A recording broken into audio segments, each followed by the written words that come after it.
إن الحمد لله نحمده ونستعينه ونستغفره ونعوذ بالله من شرور أنفسنا ومن سيئات أعمالنا من يهده الله فلا مضل له ومن يضلله فلا هادي له وأشهد أن لا إله إلا الله وحده لا شريك له وأشهد أن محمدا عبده ورسوله أما بعد فإن خير الحديث كتاب الله وخير الهدي هدي محمد صلى الله عليه وسلم وشر الأمور محدثاتها وكل محدثة بدعة وكل بدعة ضلالة وكل ضلالة في النار.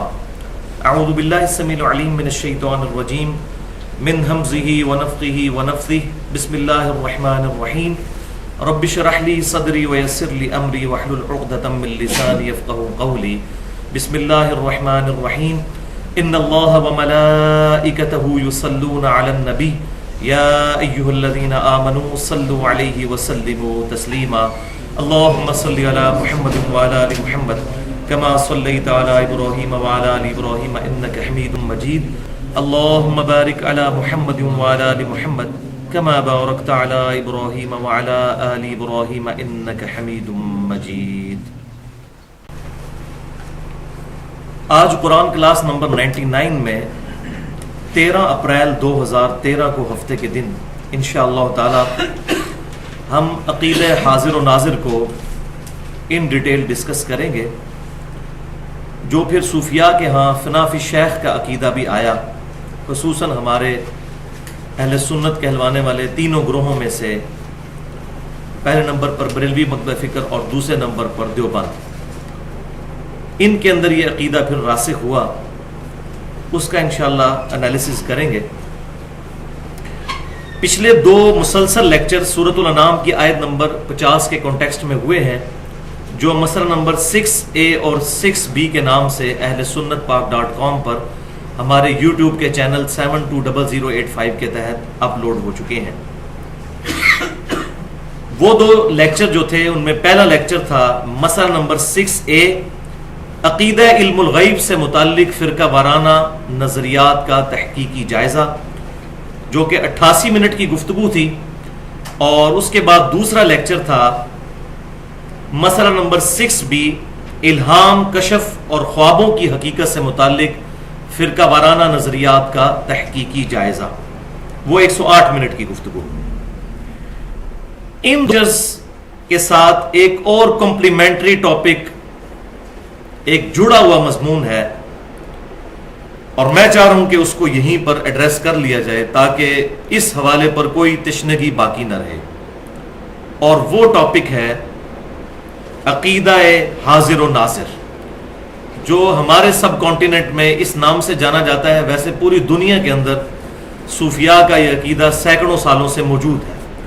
یہ صرف پاکستان، انڈیا اور بنگلہ دیش کا مسئلہ نہیں ہے، بلکہ پوری دنیا کے اندر، ایون سوڈان کے اندر، الجزائر کے اندر، فلسطین کے اندر، کویت کے اندر، عرب ملکوں کے اندر بھی یہ عقیدہ صوفیاء کے ہاں پایا جاتا ہے. نبی صلی اللہ علیہ وسلم کی مبارک ذات کے بارے میں بھی اور اپنے بزرگوں اور پیروں کے بارے میں بھی. آج سے تقریباً 1.5 سال پہلے میں نے اس ٹاپک پہ 25 منٹ کی گفتگو کی تھی، جو مسئلہ نمبر 7 کے نام سے اہل سنت پاک .com پر اپلوڈ ہے. لیکن اس دفعہ میں نے کیجول گفتگو کی تھی. آج میں انشاءاللہ اس کو ڈیٹیل ایڈریس کروں گا، پھر ہماری جو پرانی گفتگو ہے اس کو ہم آج والی گفتگو سے ریپلیس کروا دیں گے. اور یہاں یہ بھی بات یاد رکھیں کہ یہ جو لیکچرز دوبارہ سے ریکارڈ ہو رہے ہیں، اس کا یہ مطلب نہیں ہے کہ میں نے کوئی موقف اپنا چینج کر لیا ہے. مقصد یہ ہے کہ جو چیزیں اس دوران فیڈ بیک کے طور پر ملی ہیں ان کو ایڈریس کر دیا جائے. تو ہماری آج کی گفتگو مسئلہ نمبر 7 کے نام سے اہل سنت پاک .com پر ہمارے یوٹیوب کے چینل 720085 کے تھرو اپلوڈ ہوگی، اور اس کا عنوان ہوگا عقیدہ حاضر و ناظر سے متعلق فرقہ وارانہ نظریات کا تحقیقی جائزہ. عقیدہ حاضر و ناظر سے متعلق فرقہ وارانہ نظریات کا تحقیقی جائزہ، عقیدہ حاضر و ناظر سے متعلق فرقہ وارانہ نظریات کا تحقیقی جائزہ. اس لیکچر کے شروع میں بھی میں پھر وہی گزارش کر دوں کہ آج کی گفتگو بھی بڑی محنت کے ساتھ کمپیریٹیو اسٹڈی کرنے کے بعد اس کا مٹیریل تیار کیا گیا ہے، اور یہ انشاءاللہ علی وجہ بصیرت اپنے اعتبار سے ایک منفرد گفتگو ہوگی۔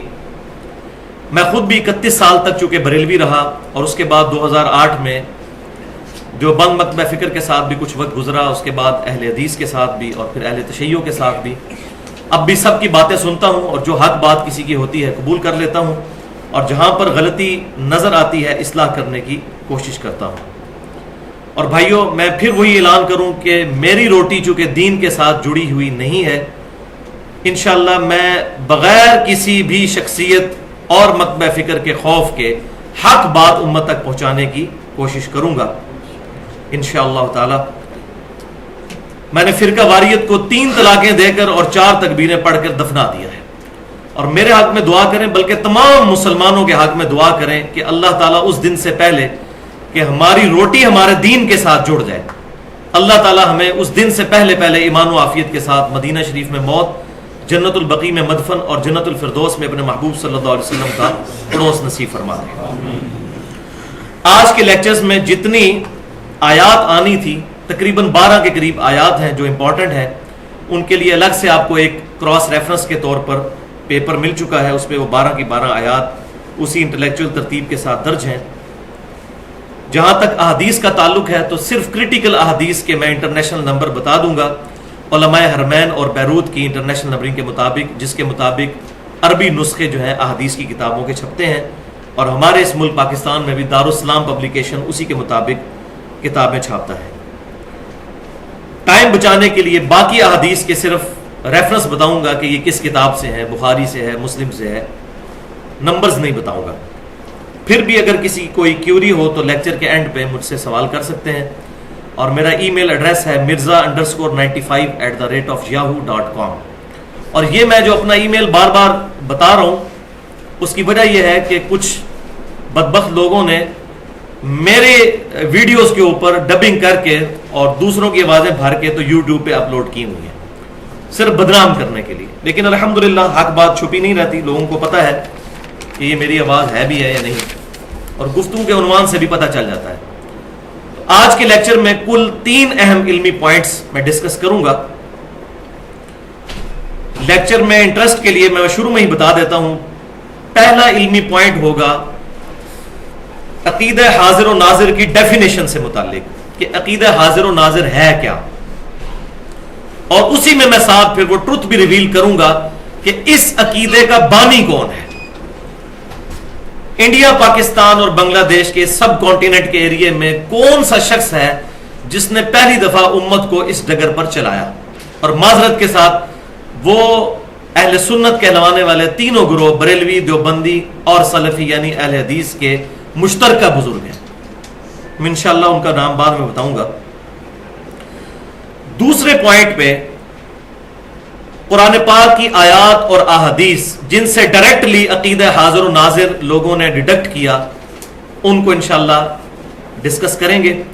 اور تیسرے پوائنٹ پہ پھر انشاءاللہ تعالی وہ آیات اور احادیث جس سے انڈائریکٹلی رزلٹ نکالا گیا عقیدہ حاضر و ناظر سے متعلق، ان کو انشاءاللہ ڈسکس کریں گے، اور اسی میں لیکچر کنکلوڈ بھی ہوگا۔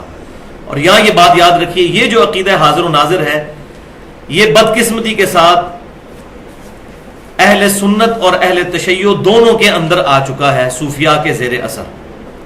اہل سنت کہلوانے والے تینوں گروہ بریلوی، دیوبندی اور سلفیوں کے بھی کچھ بزرگ اس عقیدے کو رکھتے تھے، لیکن الحمدللہ آج کے جو اہل حدیث ہیں ان کے علماء کا ایسا کوئی عقیدہ نہیں ہے۔ لیکن مسئلہ وہی ہے کہ وہ پرانے بزرگوں کو غلط نہیں کہتے، وہ بانگ دہل جو کہنا چاہیے۔ تو اللہ کا نام لے کر آج کے لیکچر کی طرف آتے ہیں، 3 علمی پوائنٹس کو ڈسکس کرتے ہیں۔ ایک دفعہ درود شریف پڑھ لیجئے۔ اللہم صلی علی محمد وعلی آل محمد کما صلیت علی ابراہیم وعلی آل ابراہیم انک حمید مجید۔ اللہم بارک علی محمد وعلی آل محمد کما بارکت علی ابراہیم وعلی آل ابراہیم انک حمید مجید۔ پوائنٹ نمبر 1، حاضر و ناظر کا عقیدہ کیا ہے اور اس کا بانی کون ہے؟ تو بھائیو، عربی ڈکشنری القاموس کے مطابق حاضر لفظ جو ہے عربی میں حاضر، یہ ضاد ہے، اس کا مطلب ہوتا ہے موجود، اردو میں یہ لفظ استعمال ہوتا ہے حاضر، اور اس کا جو اپوزٹ ورڈ ہے عربی زبان میں وہ ہے غائب، جو موجود نہ ہو۔ تو دوسرا لفظ ہے ناظر۔ ناظر کہتے ہیں عربی زبان میں دیکھنے والے کو، اردو میں بھی ہم نظر کا لفظ استعمال کرتے ہیں، مشاہدہ کرنے والا۔ حاضر و ناظر کا عقیدہ قرآن و سنت میں کہیں بھی اس نام سے موجود نہیں ہے، یہ خالصتاً صوفیاء کی اصطلاح ہے، اور صوفیاء کا ماننا یہ ہے کہ امام کائنات سید الاولین والآخرین شفیع المذنبین رحمت للعالمین سیدنا و مولانا امام اعظم محمد رسول اللہ صلی اللہ علیہ وآلہ وسلم جب اس دنیا میں موجود تھے اس وقت بھی، اور اس دنیا سے تشریف لے جانے کے بعد بھی قیامت تک کے لیے پوری امت کے حالات سے واقف ہیں، اور آپ صلی اللہ علیہ وسلم کا جسم مبارک اگرچہ مدینہ شریف کی قبر میں ہے لیکن روحانی طور پر آپ صلی اللہ علیہ وسلم پوری کائنات کے اندر موجود ہے۔ اور اس میں یہاں تک ان کا عقیدہ گیا کہ آپ صلی اللہ علیہ وسلم اس امت سے پہلے بھی جتنی امتیں گزری ہیں، حضرت آدم علیہ السلام سے لے کر نبی صلی اللہ علیہ وسلم تک، ان تمام امتوں پر بھی حاضر و ناظر ہیں، تمام حالات کا مشاہدہ فرمانے والے ہیں، اپنی پیدائش سے پہلے اور آپ صلی اللہ علیہ وسلم کی دنیا سے وفات کے بعد۔ اور یہ عقیدہ صرف آپ صلی اللہ علیہ وسلم تک انہوں نے نہیں رکھا بلکہ اپنے بزرگان دین اور پیروں اور مشائخ کے بارے میں بھی عقیدہ رکھا، وہ میں آگے بتا دوں گا۔ اور یہ اتنا بڑا دعویٰ جو ہے کہ آپ صلی اللہ علیہ وسلم اپنی پیدائش سے پہلے بھی امتوں پر حاضر و ناظر تھے، یہ موریتانیہ کے اندر ایک صوفی گزرے ہیں آج سے 200 سال پہلے، احمد بن محمد ساوی مالکی، ان کی تفسیر ہے ساوی، یہ فوت ہوئے 1223 ہجری میں، آج سے تقریباً 200 سال پہلے۔ سورۃ القصص کی آیت نمبر 44 تا 46 کی تفسیر کے دوران انہوں نے یہ موقف اڈاپٹ کیا کہ آپ صلی اللہ علیہ وسلم اگلی امتوں پر بھی حاضر و ناظر تھے اور قیامت تک حاضر و ناظر ہیں، وَلِعَوْذُ بِاللَّهِ تَعَالَى۔ اس عقیدے پر ان کے جو کتاب و سنت سے دلائل ہیں ان کو انشاءاللہ اگلے پوائنٹس میں ڈسکس کریں گے۔ اب اس کڑوی بات کی طرف آئیں کہ اس عقیدے کا بانی کون ہے۔ تو بھائیو، اہل سنت کہلوانے والے تینوں گروہ انڈیا پاکستان کے اندر، یعنی بریلوی، دیوبندی اور اہل حدیث کے بھی چند بڑے علماء، سب اہل حدیث نہیں، چند بڑے علماء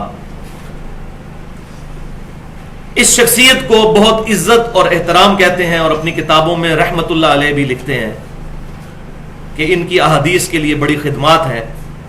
اور وہ پرسنالٹی ہیں شاہ عبد الحق محدث دہلوی، المتوفا 1052 ہجری، آج سے تقریباً 400 سال پہلے یہ گزرے ہیں، جن کو خصوصاً بریلوی اور دیوبندی مکتبہ فکر کے علماء، خواہ احمد رضا بریلوی صاحب ہوں یا رشید احمد گنگوئی صاحب ہوں یا قاسم نانوتوی صاحب ہوں یا اشرف علی تھانوی صاحب ہوں یا مفتی احمد یار خان نعیمی صاحب ہوں، محقق علی الاطلاق ان کو کہتے ہیں۔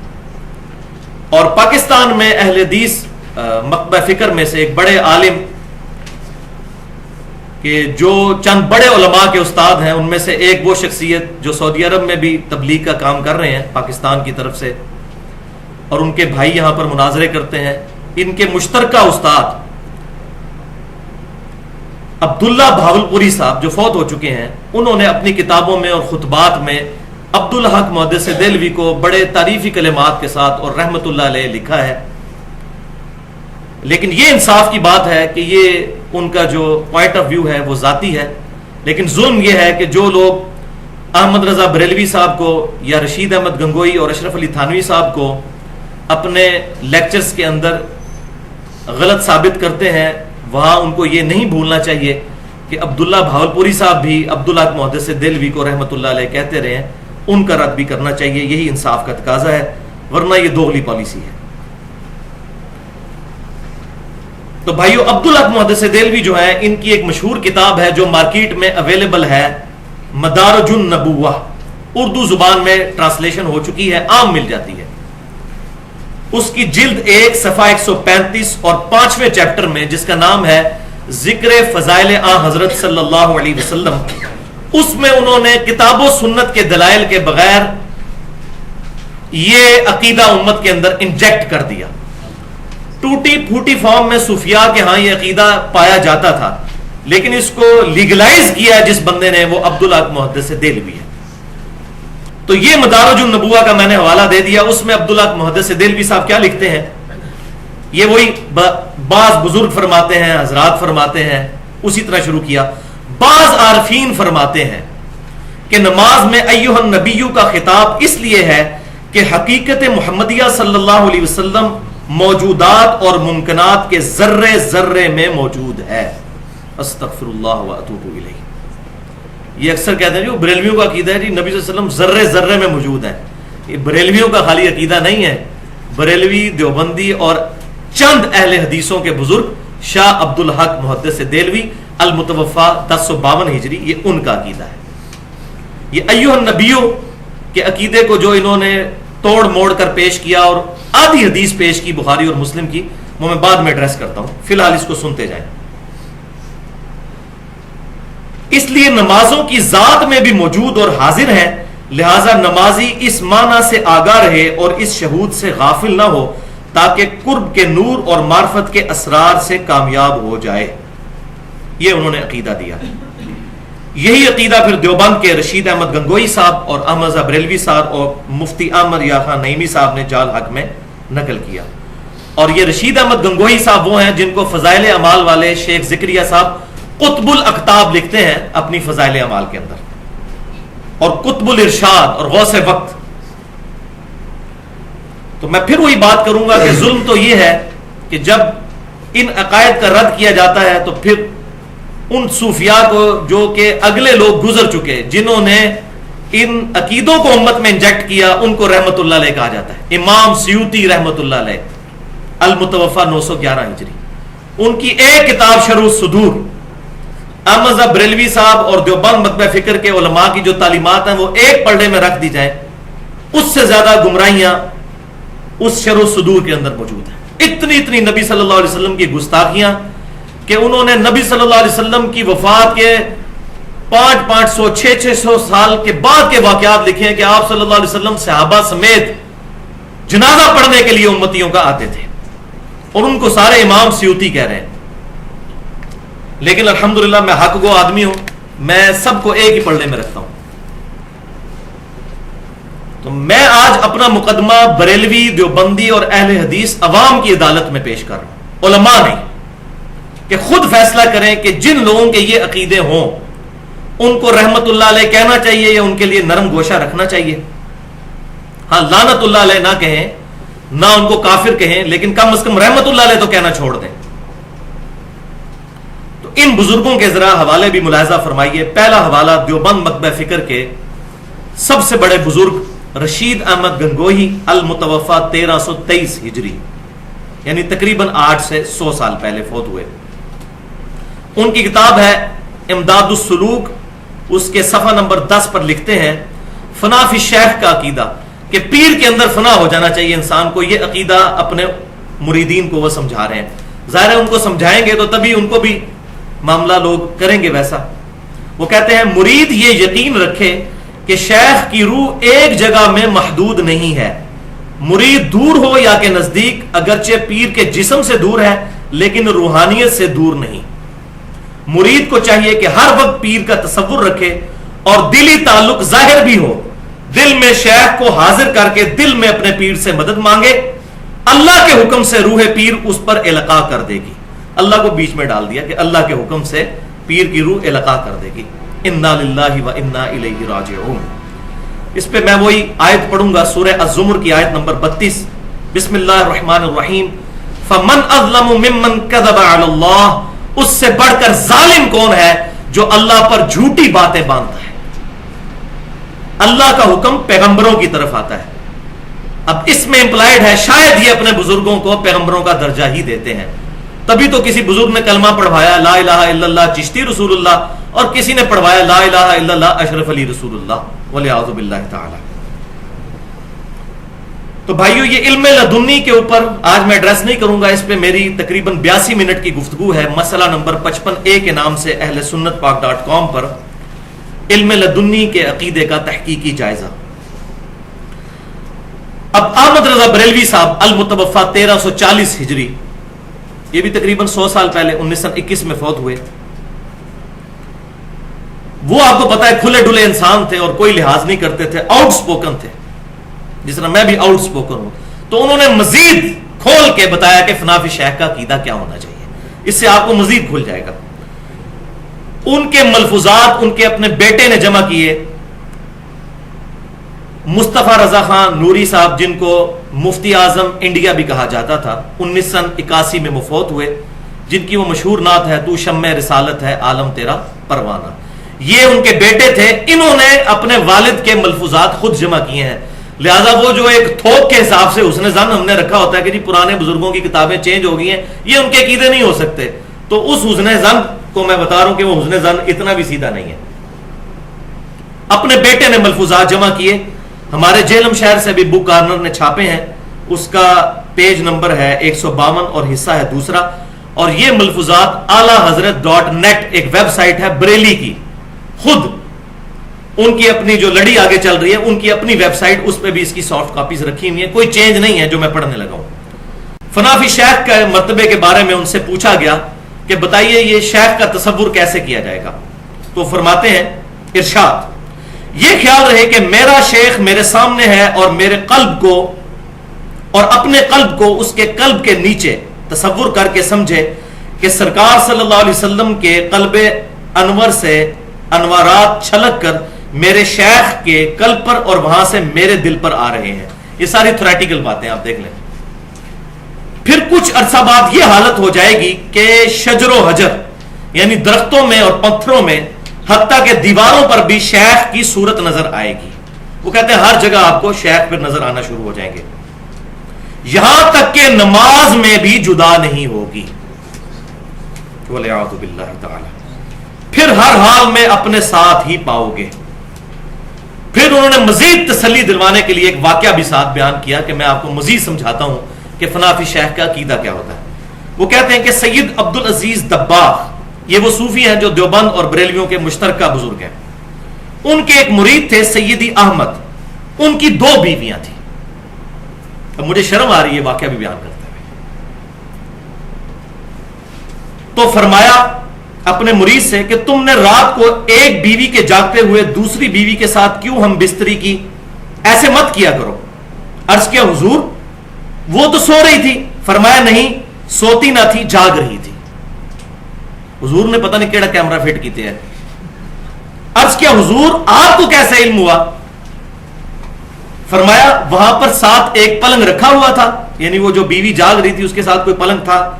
اس نے کہا ہاں. فرمایا میں نے وہیں تو پوری رات گزاری ہے روحانی طور پر.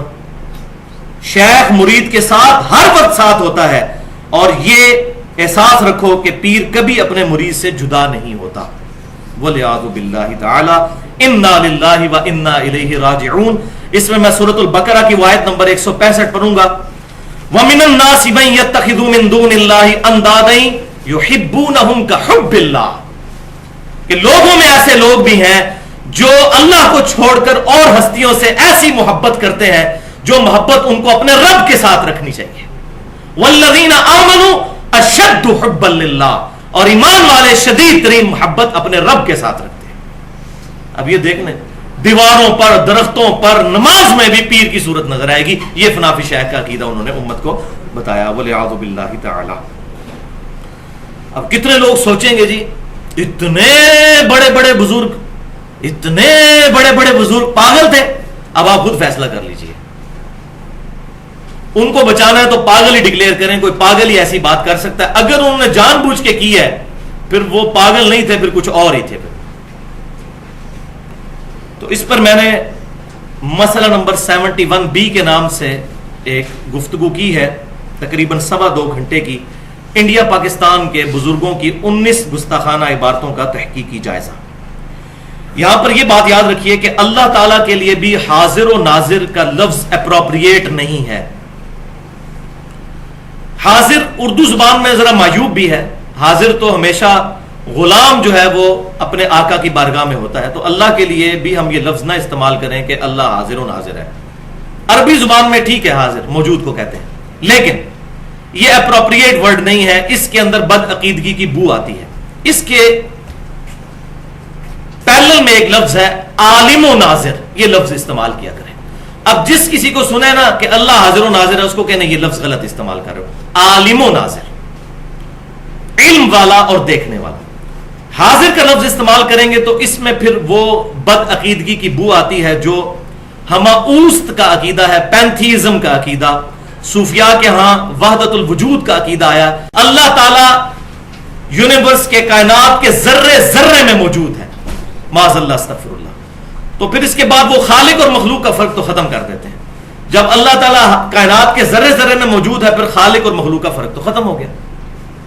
اللہ تعالیٰ اپنی شان کے لائق اپنے عرش پر مستوی ہے، اور وہاں ہوتے ہوئے بھی ہماری رگے جاں سے زیادہ قریب ہے. نحن اقرب الیہ من حبل الورید. اس لیے عالم و ناظر لفظ استعمال کیا جائے. آج موقع نہیں ہے، اس پہ میں نے 1 گھنٹے کی اپنی نوعیت کی مشکل ترین گفتگو کی ہے. مسئلہ نمبر 41 کے نام سے اہل سنت پاک.com پر اللہ تعالیٰ کے اسماء و صفات کے حوالے سے نور من نور اللہ، وحدت الوجود اور علم الکلام. اور اسی لیکچر میں میں نے ڈاکٹر اسرار صاحب کے ساتھ جو میری 1-to-1 ملاقات ہوئی تھی اس کو بھی میں نے بیان کر دیا ہے. اب آ جائیے جناب علمی پوائنٹ نمبر 2 کی طرف. اس میں ہم انشاءاللہ تعالیٰ وہ آیات اور احادیث ڈسکس کریں گے جن کو بنیاد بنا کر عقیدہ حاضر و ناظر کے نام سے ایک عقیدہ امت میں انجیکٹ کیا گیا، ڈائریکٹ جن کو بنیاد بنایا گیا. اب اپنا ریفرنس پیج نکال لیجئے جس پر 12 آیات موجود ہیں. بسم اللہ الرحمن الرحیم. پہلی آیت ہے سورۃ الاحزاب کی آیت نمبر 45. یا ایھا النبی انا ارسلناک شاہدا ومبشرا ونذیرا وداعیا الی اللہ باذنہ وسراجا منیرا. یہ مشہور آیت ہے. اے نبی صلی اللہ علیہ وسلم، بے شک ہم نے آپ کو بھیجا ہے گواہ بنا کر، خوشخبری دینے والا اور ڈر سنانے والا، اور اللہ تعالی کی طرف بلانے والا، اور اللہ کے اذن سے چمکا دینے والا آفتاب. اس میں جو لفظ ہے شاہد، عربی زبان میں اس کے لیے جو روٹ ورڈ ہے وہ ہے شاہدہ. اسی سے شاہدن اور شہیدن بنتا ہے، جس کا مطلب ہے گواہ، جو موقع پر حاضر ہو، دیکھنے والا ہو. اور شہید جو اللہ کی راہ میں مارا جاتا ہے اس کو بھی شہید اس لیے کہا جاتا ہے کہ وہ اپنی جان اپنے رب کے حضور قربان کر کے اپنے عمل سے اس بات کی گواہی دے دیتا ہے کہ جو میرا یقین ہے اس پر میں محکم طریقے سے قائم ہوں. تو اپنے عمل سے وہ گواہی دیتا ہے اللہ کے ایک ہونے کی، اس لیے اس کو بھی شہید کہا جاتا ہے.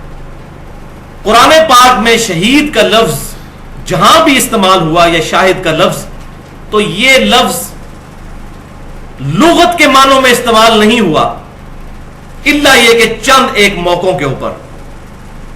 جب دین کی ٹرم میں استعمال ہوا تو یہ اصطلاحاً استعمال ہوا. مثال کے طور پر عربی زبان میں رسول کہتے ہیں پیغام لانے والے کو. پوسٹ مین اور ڈاکیے کے لیے بھی عربی میں رسول کا لفظ استعمال ہوتا ہے عربی لغت میں. لیکن دین کی اصطلاح میں رسول کا مطلب معاذ اللہ استغفر اللہ ڈاکیہ نہیں ہوگا، بلکہ اللہ تعالیٰ کا وہ محبوب ترین بندہ جس کو اللہ تعالیٰ نے نامزد کیا ہے اپنے دین کا پیغام انسانیت تک پہنچانے کے لیے. اصطلاح میں رسول کا معنی اور ہوا اور لغت میں اور ہوا.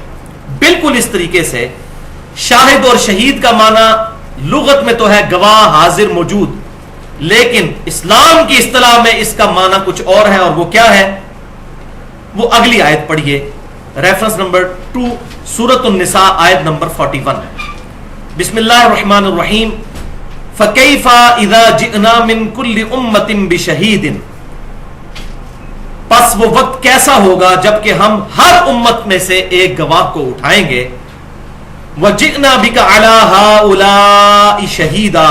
اور اے محبوب صلی اللہ علیہ وسلم، آپ کے ان امتیوں پر آپ کو ہم گواہ بنائیں گے. ہر امت سے گواہ اٹھائیں گے اور آپ کی امت سے آپ گواہ ہوں گے. یعنی ہر امت سے اس امت کا پیغمبر گواہ بن کر اٹھے گا اور کیا گواہی دے گا کہ میں نے اپنے رب کا پیغام اے اللہ تیرے بندوں تک پہنچا دیا تھا. یہ وہ گواہی دے گا. تو پرائمری طور پر تمام انبیاء کرام علیہم السلام شاہد اور شہید ہیں، لیکن اس امت کو یہ اعزاز حاصل ہے کہ ختم نبوت صلی اللہ علیہ وسلم کی وجہ سے اللہ تعالیٰ نے اس امت کو بھی یہ ٹائٹل دیا ہے کہ یہ بھی امت شہید امت ہے، یہ بھی امت شاہد امت ہے۔ وہ آگے آیات آ جائیں گی۔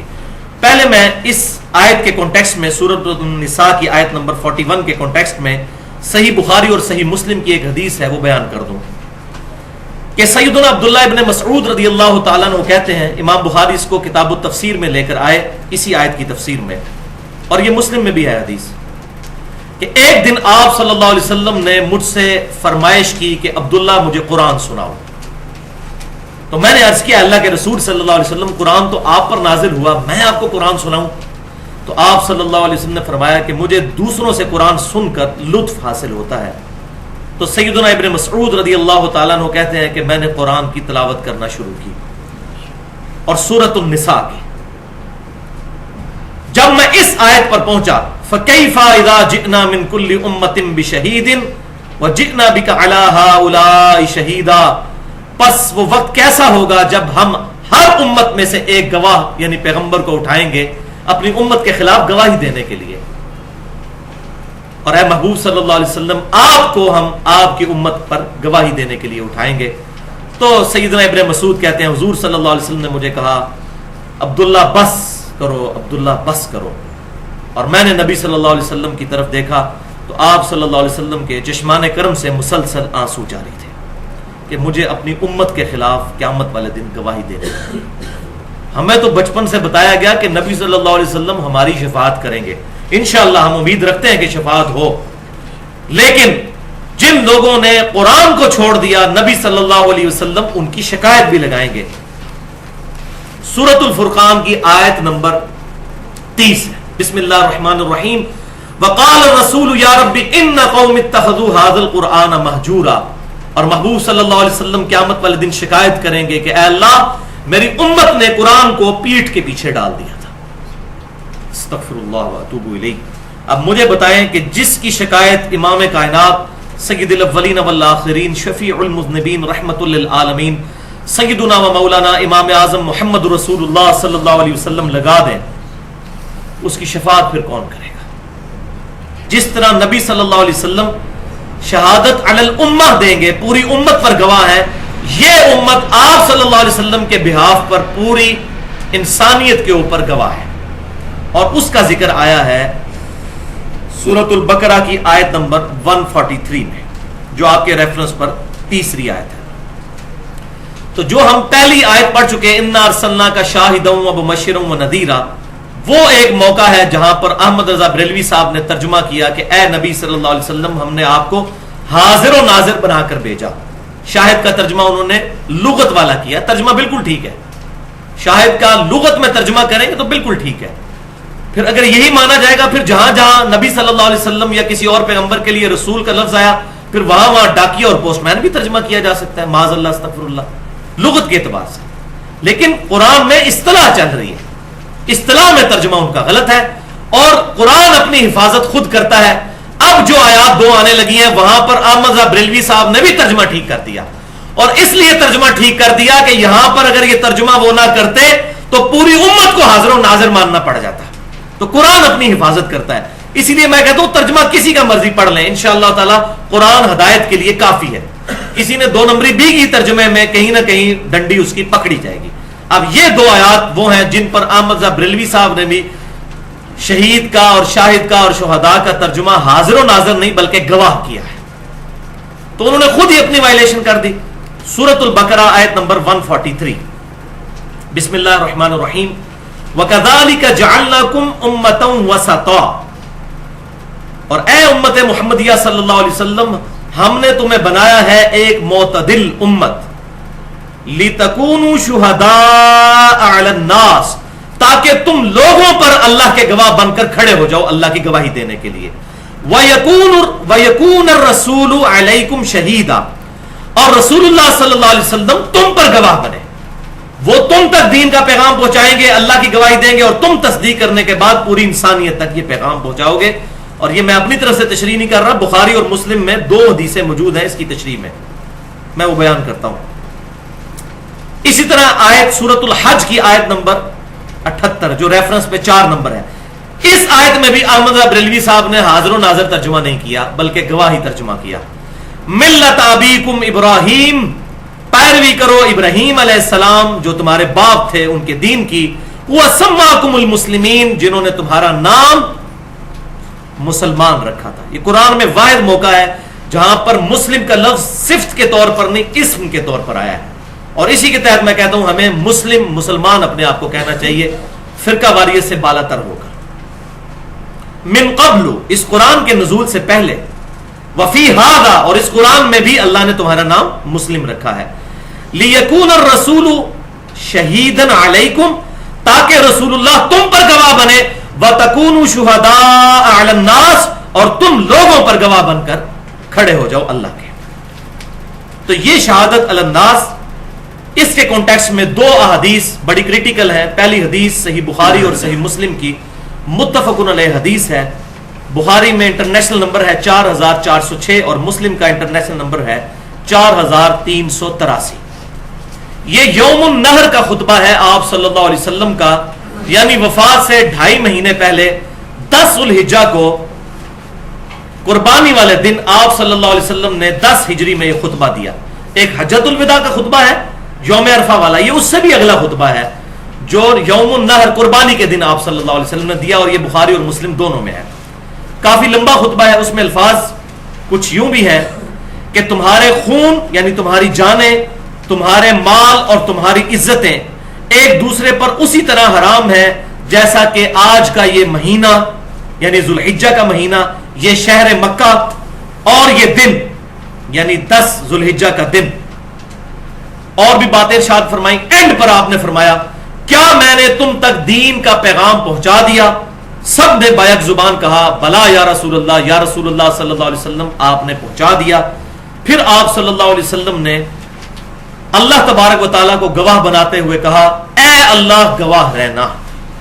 اور صحیح مسلم میں جو حجۃ الوداع کا خطبہ ہے 2950 نمبر حدیث کتاب الحج چیپٹر میں, اس میں یہ الفاظ ہے کہ 3 دفعہ آپ صلی اللہ علیہ وسلم نے اپنی مبارک انگلی آسمان کی طرف بلند کی اور پھر صحابہ کی طرف, اے اللہ گواہ رہنا, اے اللہ گواہ رہنا, اے اللہ گواہ رہنا. کہ یہ مان رہے ہیں کل کو مکر نہ جائیں, جیسا کہ اگلی حدیث میں آ جائے گا کہ نوح علیہ السلام کے امتی مکر جائیں گے کہ ہمارے نبی نے تو ہمارے تک پیغام ہی نہیں پہنچایا تھا. پھر آپ صلی اللہ علیہ وسلم کے بخاری اور مسلم کے الفاظ ہیں یوم النہر کے خطبے کے, فَلْيُبَلِّغِ الشَّاهِدُ الْغَائِبُ, پس اب جو یہاں موجود ہے وہ یہ پیغام اس تک پہنچا دے جو یہاں پر موجود نہیں ہے. یہ وہی لفظ شاہد کا کہ اب میرے بہاف پر تم گواہ بن کر اللہ کے کھڑے ہو جاؤ, یعنی میں تو دنیا سے جانے والا ہوں, اب ختم نبوت کی وجہ سے یہ دعوت کا کام اس امت نے کرنا ہے, شہادت علی الناس. اس کو اٹھا کے کہاں پر حاضر و ناظر اور کہاں پر جا کر فنا فی شیخ کا عقیدہ, زمین و آسمان سے بھی زیادہ بڑا فرق موجود ہے. اب یہ چیزیں امت کو پتہ نہیں جو کہ تھیں. دوسری حدیث صحیح بخاری کے اندر کتاب التفسیر چیپٹر میں اسی آیت سورۃ البقرہ کی آیت نمبر 143 وَكَذَلِكَ جَعَلْنَاكُمْ أُمَّةً وَسَطًا لِتَكُونُوا شُهَدَاءَ عَلَى النَّاسِ, اس کی تفسیر میں امام بخاری لے کر آئے ہیں اور امام ترمذی بھی لے کر آئے ہیں کہ قیامت والے دن نوح علیہ السلام اللہ کی بارگاہ میں جب حاضر ہوں گے تو اللہ تعالیٰ فرمائے گا اے نوح کیا آپ نے میرا پیغام اپنی امت تک پہنچا دیا تھا؟ تو نوح علیہ السلام کہیں گے یا اللہ پہنچایا تھا. پھر امت نوح کو بلایا جائے گا علیہ السلام, ان سے پوچھا جائے گا تو امت کہے گی کہ کوئی نہیں پیغام پہنچایا. اگر یہ کہہ رہے ہیں کہ پیغام پہنچایا تو اپنا گواہ پیش کریں. تو نوح علیہ السلام سے گواہ مانگا جائے گا تو نوح علیہ السلام کہیں گے کہ اے اللہ امت محمدیہ اس بات پر گواہ ہے کہ میں نے اپنی امت تک تیرا پیغام پہنچایا تھا. تو پوری امت پھر حاضر و ناظر ہو گئی نا, کیونکہ نوح علیہ السلام نے اس امت کو گواہ بنایا. اگر گواہ کا معنی وہی ہے جو کہ احمد بریلوی صاحب اور رشید احمد گنگوئی صاحب نے لیا اور عبدالحق محدث دہلوی صاحب نے لیا تو پھر آپ بھی حاضر و ناظر ہیں جناب, مسئلہ ہی ختم ہو گیا. پھر تو یہ سارے حاضر و ناظر ہوئے, پھر امت گواہ ہے. ہمیں تو پتہ ہے ہم کوئی حاضر و ناظر نہیں, ہم نے تو نوح علیہ السلام کو کوئی نہیں دیکھا ہوا. گواہی کس بنیاد پر ہوگی؟ اس کتاب کی بنیاد پر کہ سورہ نوح کے اندر موجود ہے کہ نوح علیہ السلام نے اپنی امت تک اپنا پیغام پہنچایا تھا. اور بڑی دردناک صورت ہے, یقین کریں اشکبار آنکھوں سے پڑنے والی. اے اللہ میں نے ان کو دن کو بھی بلایا, میں نے ان کو رات کو بھی بلایا, ہر موقع پر میں نے انہیں بلایا, لیکن ان کے فرار میں اضافہ ہی ہوا. اور پھر آخر میں دعائے ضرر فرما دی انہوں نے, اور امت ہلاک ہوئی سوائے 78 لوگوں کے. 950 سال محنت کر کے بھی صرف 78 لوگ ایمان لے کر آئے نوح علیہ السلام پر. تو اے اللہ امت محمدیہ گواہ ہے. پھر آپ صلی اللہ علیہ وسلم فرماتے ہیں کہ تم گواہی دو گے نوح علیہ السلام کے حق پہ, اور میں تمہارے حق میں گواہی دوں گا کہ تمہاری بات درست ہے. کس بنیاد کے اوپر؟ کتاب اللہ کی بنیاد پر. ہمیں تو آپ صلی اللہ علیہ وسلم پر اس وحی کے نزول سے پہلے ہم تک تو یہ بات نہیں تھی کہ نوح علیہ السلام نام کا کوئی انسان بھی دنیا میں آیا یا نہیں. تو لہٰذا ہم حاضر و ناظر نہیں بلکہ اللہ کے لیے گواہی دینے والے ہیں. اس کے بعد تو ویسے لیکچر آگے چلانے کی ضرورت ہی کوئی نہیں ہے, لیکن شیطان نے اتنے وسوسے پھیلائے ہوئے ہیں, ان کو پھر کہہ دیتے ہیں یہ پوائنٹ تو چھوڑ دیا تھا بیچ میں, ورنہ عام سلیم الفطرت بریلوی دیوبندی اہل حدیث اور اہل تشیع کے لیے اتنی گفتگو کے بعد ہی اس کے علماء کی 2 نمبری اس پر کھل جائے گی انشاءاللہ تعالی.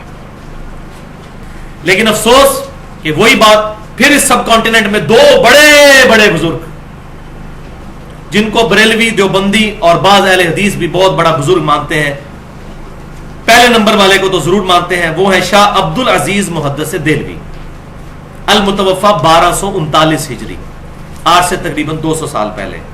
انہوں نے تفسیر عزیزی میں, اور دوسرے دیوبند کے پہلے بزرگ بڑے بزرگ علامہ شبیر احمد عثمانی صاحب, جنہوں نے محمد علی جناح کا جنازہ بھی پڑھایا تھا,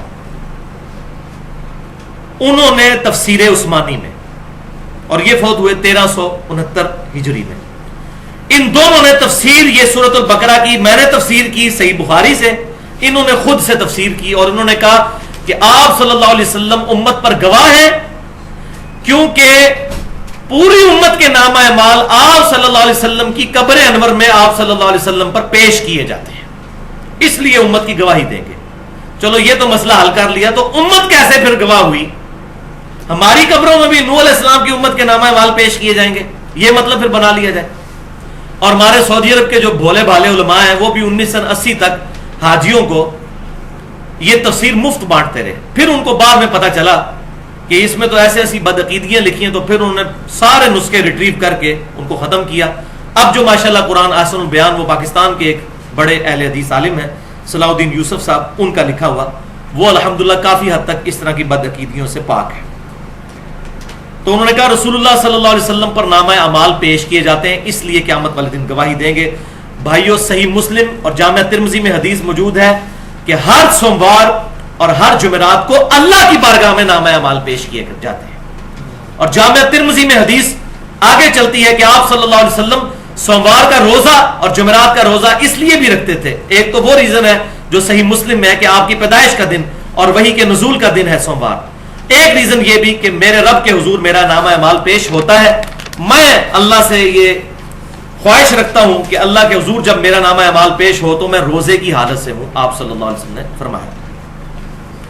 البتہ یہ بات ضرور ہے کہ سنن نسائی میں انٹرنیشنل نمبرنگ کے مطابق 1282 نمبر حدیث ہے صحیح سند کے ساتھ, جس کو شیخ البانی بھی صحیح کہتے ہیں, شیخ زبیر علی زئی صاحب بھی صحیح کہتے ہیں, اور پوری امت نے اس کو صحیح مانا ہے. مسند احمد میں بھی موجود ہے کہ اللہ کے کچھ فرشتے زمین میں سیر و سیاحت کرتے رہتے ہیں اور میرے امتیوں کا سلام مجھ تک پہنچاتے ہیں. ہمارے نامہ اعمال تو نہیں پہنچ رہے, ہمارا سلام ہمارے محبوب صلی اللہ علیہ وسلم تک پہنچتا ہے الحمدللہ. اسی طریقے سے سنن ابی داؤد میں بھی انٹرنیشنل نمبرنگ کے مطابق 2041 نمبر حدیث ہے, مسند احمد میں بھی موجود ہے, مشکات میں بھی موجود ہے, وہ پچھلی حدیث بھی مشکات میں. اس حدیث کو بھی شیخ البانی اور شیخ زبیر علی زئی صاحب دونوں صحیح کہتے ہیں کہ آپ صلی اللہ علیہ وسلم نے فرمایا, اور یہ زیارت قبور والے چیپٹر میں ہے, قبروں کی زیارت کے لیے جایا جائے, اس چیپٹر میں امام ابو داؤد نے اپنا عقیدہ بھی بتا دیا کہ یہ حدیث قبر رسول پر حاضری کے لیے ہے. کہ آپ صلی اللہ علیہ وسلم نے فرمایا, ابو داؤد کے الفاظ ہیں کہ جب بھی کوئی شخص میرا امتی میری طرف سلام پڑھے گا, اللہ میری روح کو لوٹا دے گا اور میں اس کے سلام کا جواب بھی دوں گا. اس میں کہیں یہ الفاظ نہیں ہے کہ میں سلام سن لوں گا, یہ الفاظ نہیں ہے. یہ عقیدہ جس روایت کے اوپر بنایا گیا وہ اصول محدثین پر ضعیف ہے. اس میں یہ ہے کہ سلام پڑھے گا، اللہ تعالیٰ متوجہ کر دے گا میری روح کو۔ آپ صلی اللہ علیہ وسلم کا جسم اطہر مدینہ شریف کی قبر میں ہے اور روح مبارک جنت الفردوس میں ہے۔ وہ میں نے عقیدہ حیات النبی مسئلہ نمبر 5 میں صحیح بخاری کے ریفرنس سے یہ عقیدہ بتایا ہے۔ البتہ اس روح مبارک کا جسم اطہر کے ساتھ ایک برزخی رشتہ ہے، دنیاوی نہیں ہے، برزخی، اسی کی طرف اشارہ ہے کہ میری روح لوٹا دی جائے گی۔ ورنہ اگر روح لوٹانے سے مراد جسم میں لوٹانا ہو تو روح لوٹانا اور روح نکالنا یہ اتنا تکلیف دہ امر ہے۔ صحیح بخاری اور مسلم میں حضور صلی اللہ علیہ وسلم پر جو نزع کی کیفیت تھی، حضرت فاطمہ کہتی ہیں کہ میرے باپ پر اتنی بڑی مصیبت آئی تو نبی صلی اللہ علیہ وسلم نے مجھے تسلی دی کہ اے فاطمہ آج کے بعد تیرے باپ پر ایسی تکلیف نہیں آئے گی۔ تو آپ صلی اللہ علیہ وسلم کو دنیاوی طور پر روح ڈالی اور نکالی نہیں جاتی، یہ برزخ کا معاملہ ہے اور یہ متشابہات ہیں، اس کی ڈیٹیل ہمیں نہیں پتا، یہ ہمارے فریم آف ریفرنس سے باہر ہے۔ اور اسی کانٹیکسٹ میں وہ حدیث بھی بالکل ٹھیک ہے، الموطا امام مالک میں بھی موجود، سنن الکبریٰ البہیقی کے اندر بھی موجود، اور المصنف ابن ابی شیبہ میں انٹرنیشنل نمبر کے مطابق 11793 نمبر کہ ابن عمر رضی اللہ تعالیٰ عنہ جب بھی قبر رسول پر حاضر ہوتے تو پڑھتے السلام علیکہ یا رسول اللہ، پھر سیدنا ابو بکر کی قبر پر آ کر السلام علیکہ یا ابا بکر، اور پھر سیدنا عمر کی قبر پر آ کر السلام علیکہ یا ابتا، یہ پڑھا کرتے تھے، اور اس پر امت کا اتفاق ہے الحمدللہ۔ بلکہ ان کی تو روٹین ساتھ لکھی ہوئی ہے کہ جب بھی سفر پر جاتے تھے پہلے مسجد نبوی میں 2 نفل پڑھ کر تو تینوں قبروں پر حاضری دے کر پھر جاتے تھے، اور واپسی پر جب سفر سے آتے تھے اسی حدیث میں ہے تو 2 نفل مسجد نبوی میں پڑھ کر اس کے بعد 3 قبروں پر حاضری دیتے تھے۔ تو یہ السلام علیکہ یا رسول اللہ درود شریف قبر رسول پر پڑھنا صحابہ کی سنت ہے الحمدللہ، لیکن یہاں سے پڑھنا یہ کوئی ثابت نہیں ہے۔ بالکل اسی طریقے سے صحیح بخاری اور صحیح مسلم کی وہ متفق علیہ حدیث، یہاں میں وہ مسئلہ بھی کلیئر کروں گا ایھا النبیوں کا، تشہد کے چیپٹر میں ابن مسعود رضی اللہ تعالیٰ عنہ کہتے ہیں جب بھی ہم یہ تشہد پڑھا کرتے تھے تو ہم اپنی طرف سے الفاظ ایڈ کر دیتے تھے، السلام علینا وعلی عباد اللہ الصالحین کے ساتھ پڑھتے تھے، السلام علی جبرائیل، السلام علی میکائیل، السلام علی اسرافیل۔ تو آپ صلی اللہ علیہ وسلم نے ہمیں منع فرمایا، شکر ہے منع فرما دیا، ورنہ یہ لوگ کہتے ہیں یہ بدعت حسنہ کا پروف ہو گیا ہے۔ آپ نے فرمایا وہی کہو جو میں نے تعلیم فرمایا ہے، بخاری اور مسلم کے الفاظ ہیں، تم پڑھو السلام علیکہ ایھا النبی ورحمۃ اللہ وبرکاتہ، السلام علینا وعلی عباد اللہ الصالحین۔ جب تم یہ پڑھو گے تو زمین و آسمان میں جہاں بھی کہیں کوئی نیک بندہ موجود ہوگا اس تک تمہارا سلام پہنچ جائے گا، یعنی اللہ تعالیٰ سلام پہنچا دے گا۔ درود شریف میں بھی ہم کہتے ہیں اللہم صلی علی محمد وعلی آل محمد، اللہ تعالیٰ ہمارا سلام پہنچا دے گا۔ اب اللہ کی مرضی ہے فرشتوں کے ذریعے پہنچائے، خود پہنچائے، ہواؤں کے ذریعے، یہ اللہ تعالیٰ کے سبب، اس کی کیفیت میں ہم نہیں پڑھتے سوائے اس کے کہ جو ہمیں احادیث سے پتہ چلا۔ تو تمہارا سلام زمین و آسمان میں ہر نیک بندے تک پہنچ جائے گا، یہ عقیدہ بالکل واضح ہے، اس سے حاضر و ناظر کوئی نہیں ثابت ہوتا بلکہ سلام پہنچتا ہے۔ تو ہم الحمدللہ نماز میں آپ صلی اللہ علیہ وسلم کا تصور رکھ کر ہی نماز میں یہ پڑھ رہے ہوتے ہیں، اے نبی آپ پر سلام ہو انشاءاللہ۔ لیکن اگر کسی کا پیچھے یہ عقیدہ ہے کہ حضور یہاں پر روحانی طور پر موجود ہیں اور میری بات کو سن رہے ہیں، تو ایسا عقیدہ کتاب و سنت کے 100% خلاف ہے اور نبی صلی اللہ علیہ وسلم کی شان میں 100% گستاخی ہے۔ توبہ کرے بندہ اس عقیدے سے۔ جب آپ فرما رہے ہیں کہ سلام پہنچ جائے گا تو یہی عقیدہ ہے۔ اچھا یہاں پر یہ میں بات بتاؤں، ایک جھوٹی بات عوام میں عام ہوئی رد المختار فتاوی شامی کے حوالے سے کہ یہ شب معراج کی اللہ تعالیٰ اور محبوب صلی اللہ علیہ وسلم کی گفتگو ہے۔ نبی صلی اللہ علیہ وسلم نے کہا التحیات للہ والصلوات والطیبات، تو نبی صلی اللہ علیہ وسلم کو جواب میں کہا گیا السلام علیکہ ایھا النبی ورحمۃ اللہ وبرکاتہ۔ نبی صلی اللہ علیہ وسلم نے کہا السلام علینا وعلی عباد اللہ الصالحین، اور آگے پھر کلمہ شہادت پڑھا فرشتوں نے۔ یہ جھوٹی بات ہے، یہ کسی حدیث میں موجود نہیں ہے۔ تو اس کو بنیاد بنا کے پھر بعض لوگ کہتے ہیں جی وہ نماز کے اندر حقائقاً درود شریف پڑھنا چاہیے اور سلام پڑھنا چاہیے سٹوری کے طور پر کہ یہ شب معراج میں ہوا تھا، اور یہ بھائی کہیں نہیں ہے۔ بخاری اور مسلم میں الفاظ ہیں کہ آپ صلی اللہ علیہ وسلم ہمیں قرآن کی طرح تشہد تعلیم فرماتے تھے، اور بخاری کے الفاظ ہیں، ابن مسعود کہتے ہیں آپ صلی اللہ علیہ وسلم نے اپنے دونوں مبارک ہاتھوں میں میرا ہاتھ لے کر مجھے تشہد تعلیم فرمایا تھا۔ تو آپ نے تو نہیں کہا یہ میری گفتگو ہے شب معراج، یہ تعلیم فرمایا آپ صلی اللہ علیہ وسلم نے۔ اچھا اچھا یہاں پر میں ایک اور بات بھی عرض کر دوں کہ صحیح بخاری میں ابن مسعود رضی اللہ تعالیٰ عنہ کا ایک قول بھی ساتھ موجود ہے کتاب الاستئذان چیپٹر میں کہ حضور کی وفات کے بعد وہ کہتے تھے السلام علی النبی، السلام علیکہ ایھا النبی نہیں کہتے تھے. تو اس کی وجہ سے پھر دو ایکسٹریم رائے پائی جاتی ہیں. میں اس میں جو حق بات ہے وہ کروں کہ السلام علی النبی سیدنا ابن مسعود رضی اللہ تعالیٰ عنہ کا یہ قول شاذ ہے، کیونکہ امت نے اس قول کو ایکسیپٹ ہی نہیں کیا. امت کا اجماع جو ہے وہ السلام علیکہ ایھا النبی پر ہے کہ یہی کلمات پڑھنے ہیں، ان کو بدلنا نہیں ہے. تو ابن مسعود رضی اللہ تعالیٰ عنہ نے جو بدلا تو یہ ان کا ذاتی عمل ہے. وہ تو معوذتین کو بھی قرآن کا حصہ نہیں مانتے تھے، لیکن امت کا اجماع ہے کہ معوذتین جو ہیں قل اعوذ برب الفلق اور قل اعوذ برب الناس قرآن کا حصہ ہے. تو کسی بھی صحابی کی انڈیویجول رائے حجت نہیں ہے، اجماع صحابہ کا حجت ہے. اور انڈیویجول رائے بھی حجت ہو سکتی ہے اگر مخالفت نہ پائی جاتی ہو. تو چونکہ پوری امت نے ایھا النبی کو ایکسیپٹ کیا، لہٰذا یہ قول شاذ ہو جائے گا. ابن مسعود رضی اللہ تعالی عنہ کا اجماع حجت ہے، اور اس پہ میری 50 منٹ کی گفتگو ہے تقریباً. مسئلہ نمبر 31 کے نام سے اجماع کی حجیت اور اس کی 17 مثالیں. تو یہ میں نے علی النبی والا مسئلہ بھی کلیئر کر دیا، اور یہ عقلاً بھی غلط ہے. اس کی وجہ یہ ہے کہ نبی صلی اللہ علیہ وسلم جب دنیا میں موجود تھے تو اس وقت بھی مسلمان دنیا کے کئی شہروں میں پھیلے ہوئے تھے. حضور تو مدینہ شریف میں تھے، تو کیا مکے والے صحابہ علی النبی پڑھتے تھے؟ وہ تو ایھا النبی ہی پڑھتے تھے. تو لہٰذا ابن مسعود رضی اللہ تعالیٰ عنہ کا جو پوائنٹ آف ویو ہے یہ عقلاً بھی درست معلوم نہیں ہوتا، واللہ اعلم. لیکن ایک روایت ایسی ہے جس میں نامہ اعمال پیش ہونے والی جو بات ہے وہ موجود ہے. میں یہیں پر ایڈریس کر دیتا ہوں. وہ مسند بزار میں 5ویں جلد کے اندر پیج 308 اور حدیث نمبر ہے 1925. امام بزار رحمۃ اللہ علیہ 4 صدی ہجری کے اندر ایک بہت بڑے محدث گزرے ہیں. انہوں نے یہ حدیث نقل کی ہے، صحت کا حکم نہیں لگایا، صرف نقل کی ہے کہ آپ صلی اللہ علیہ وسلم نے فرمایا کہ میری زندگی بھی تمہارے لیے رحمت ہے اور میری وفات بھی. جب میں اپنی قبر میں جاؤں گا تو تمہارے نامہ اعمال مجھ پر پیش کیے جائیں گے. جس کے اعمال اچھے ہوں گے تو میں اللہ کی تعریف کروں گا، اور جس کے اعمال برے ہوں گے تو اس کے لیے میں استغفار کروں گا. لیکن یہ حدیث اصول محدثین پر، اور وہ اصول تو اب الحمدللہ ہم نے بچوں کو یاد کروا دیا ہے، یہ اس اصول کے اوپر جو صحیح مسلم کے مقدمے میں پیٹ رول موجود ہے کہ مدلس کی ان والی روایت ضعیف ہوتی ہے جب تک سما کی تصریح موجود نہ ہو. اور اس روایت میں 2 سکم ہیں، 2 راوی مدلس ہیں اور ان سے روایت کر رہے ہیں.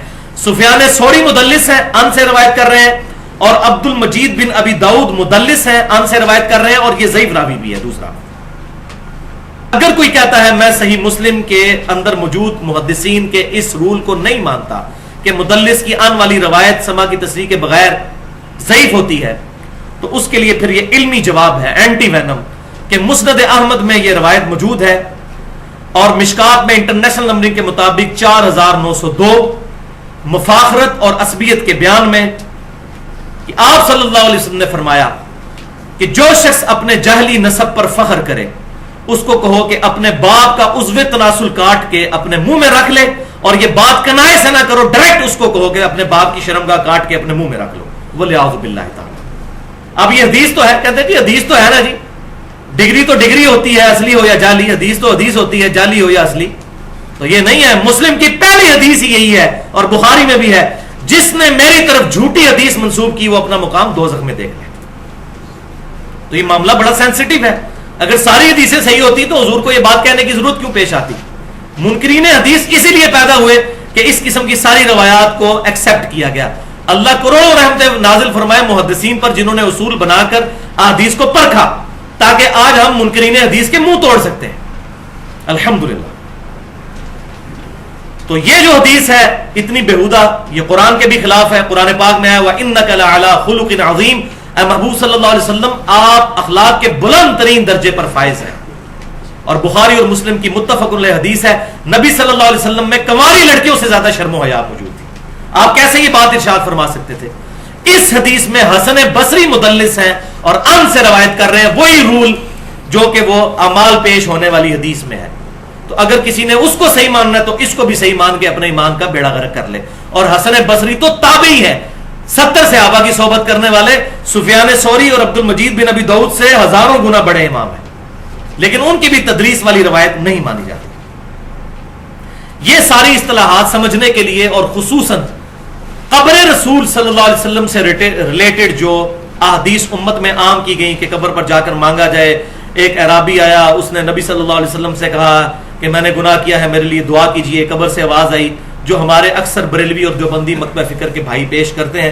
ان تمام احادیث کے بارے میں جو اصول محدثین کیا ہیں, بریلوی دیوبندی اہل حدیث کے مولویوں کے اصول نہیں, پہلے 300 سال کے محدثین کے اصول, اس پہ میرے 2 لیکچرز ہیں.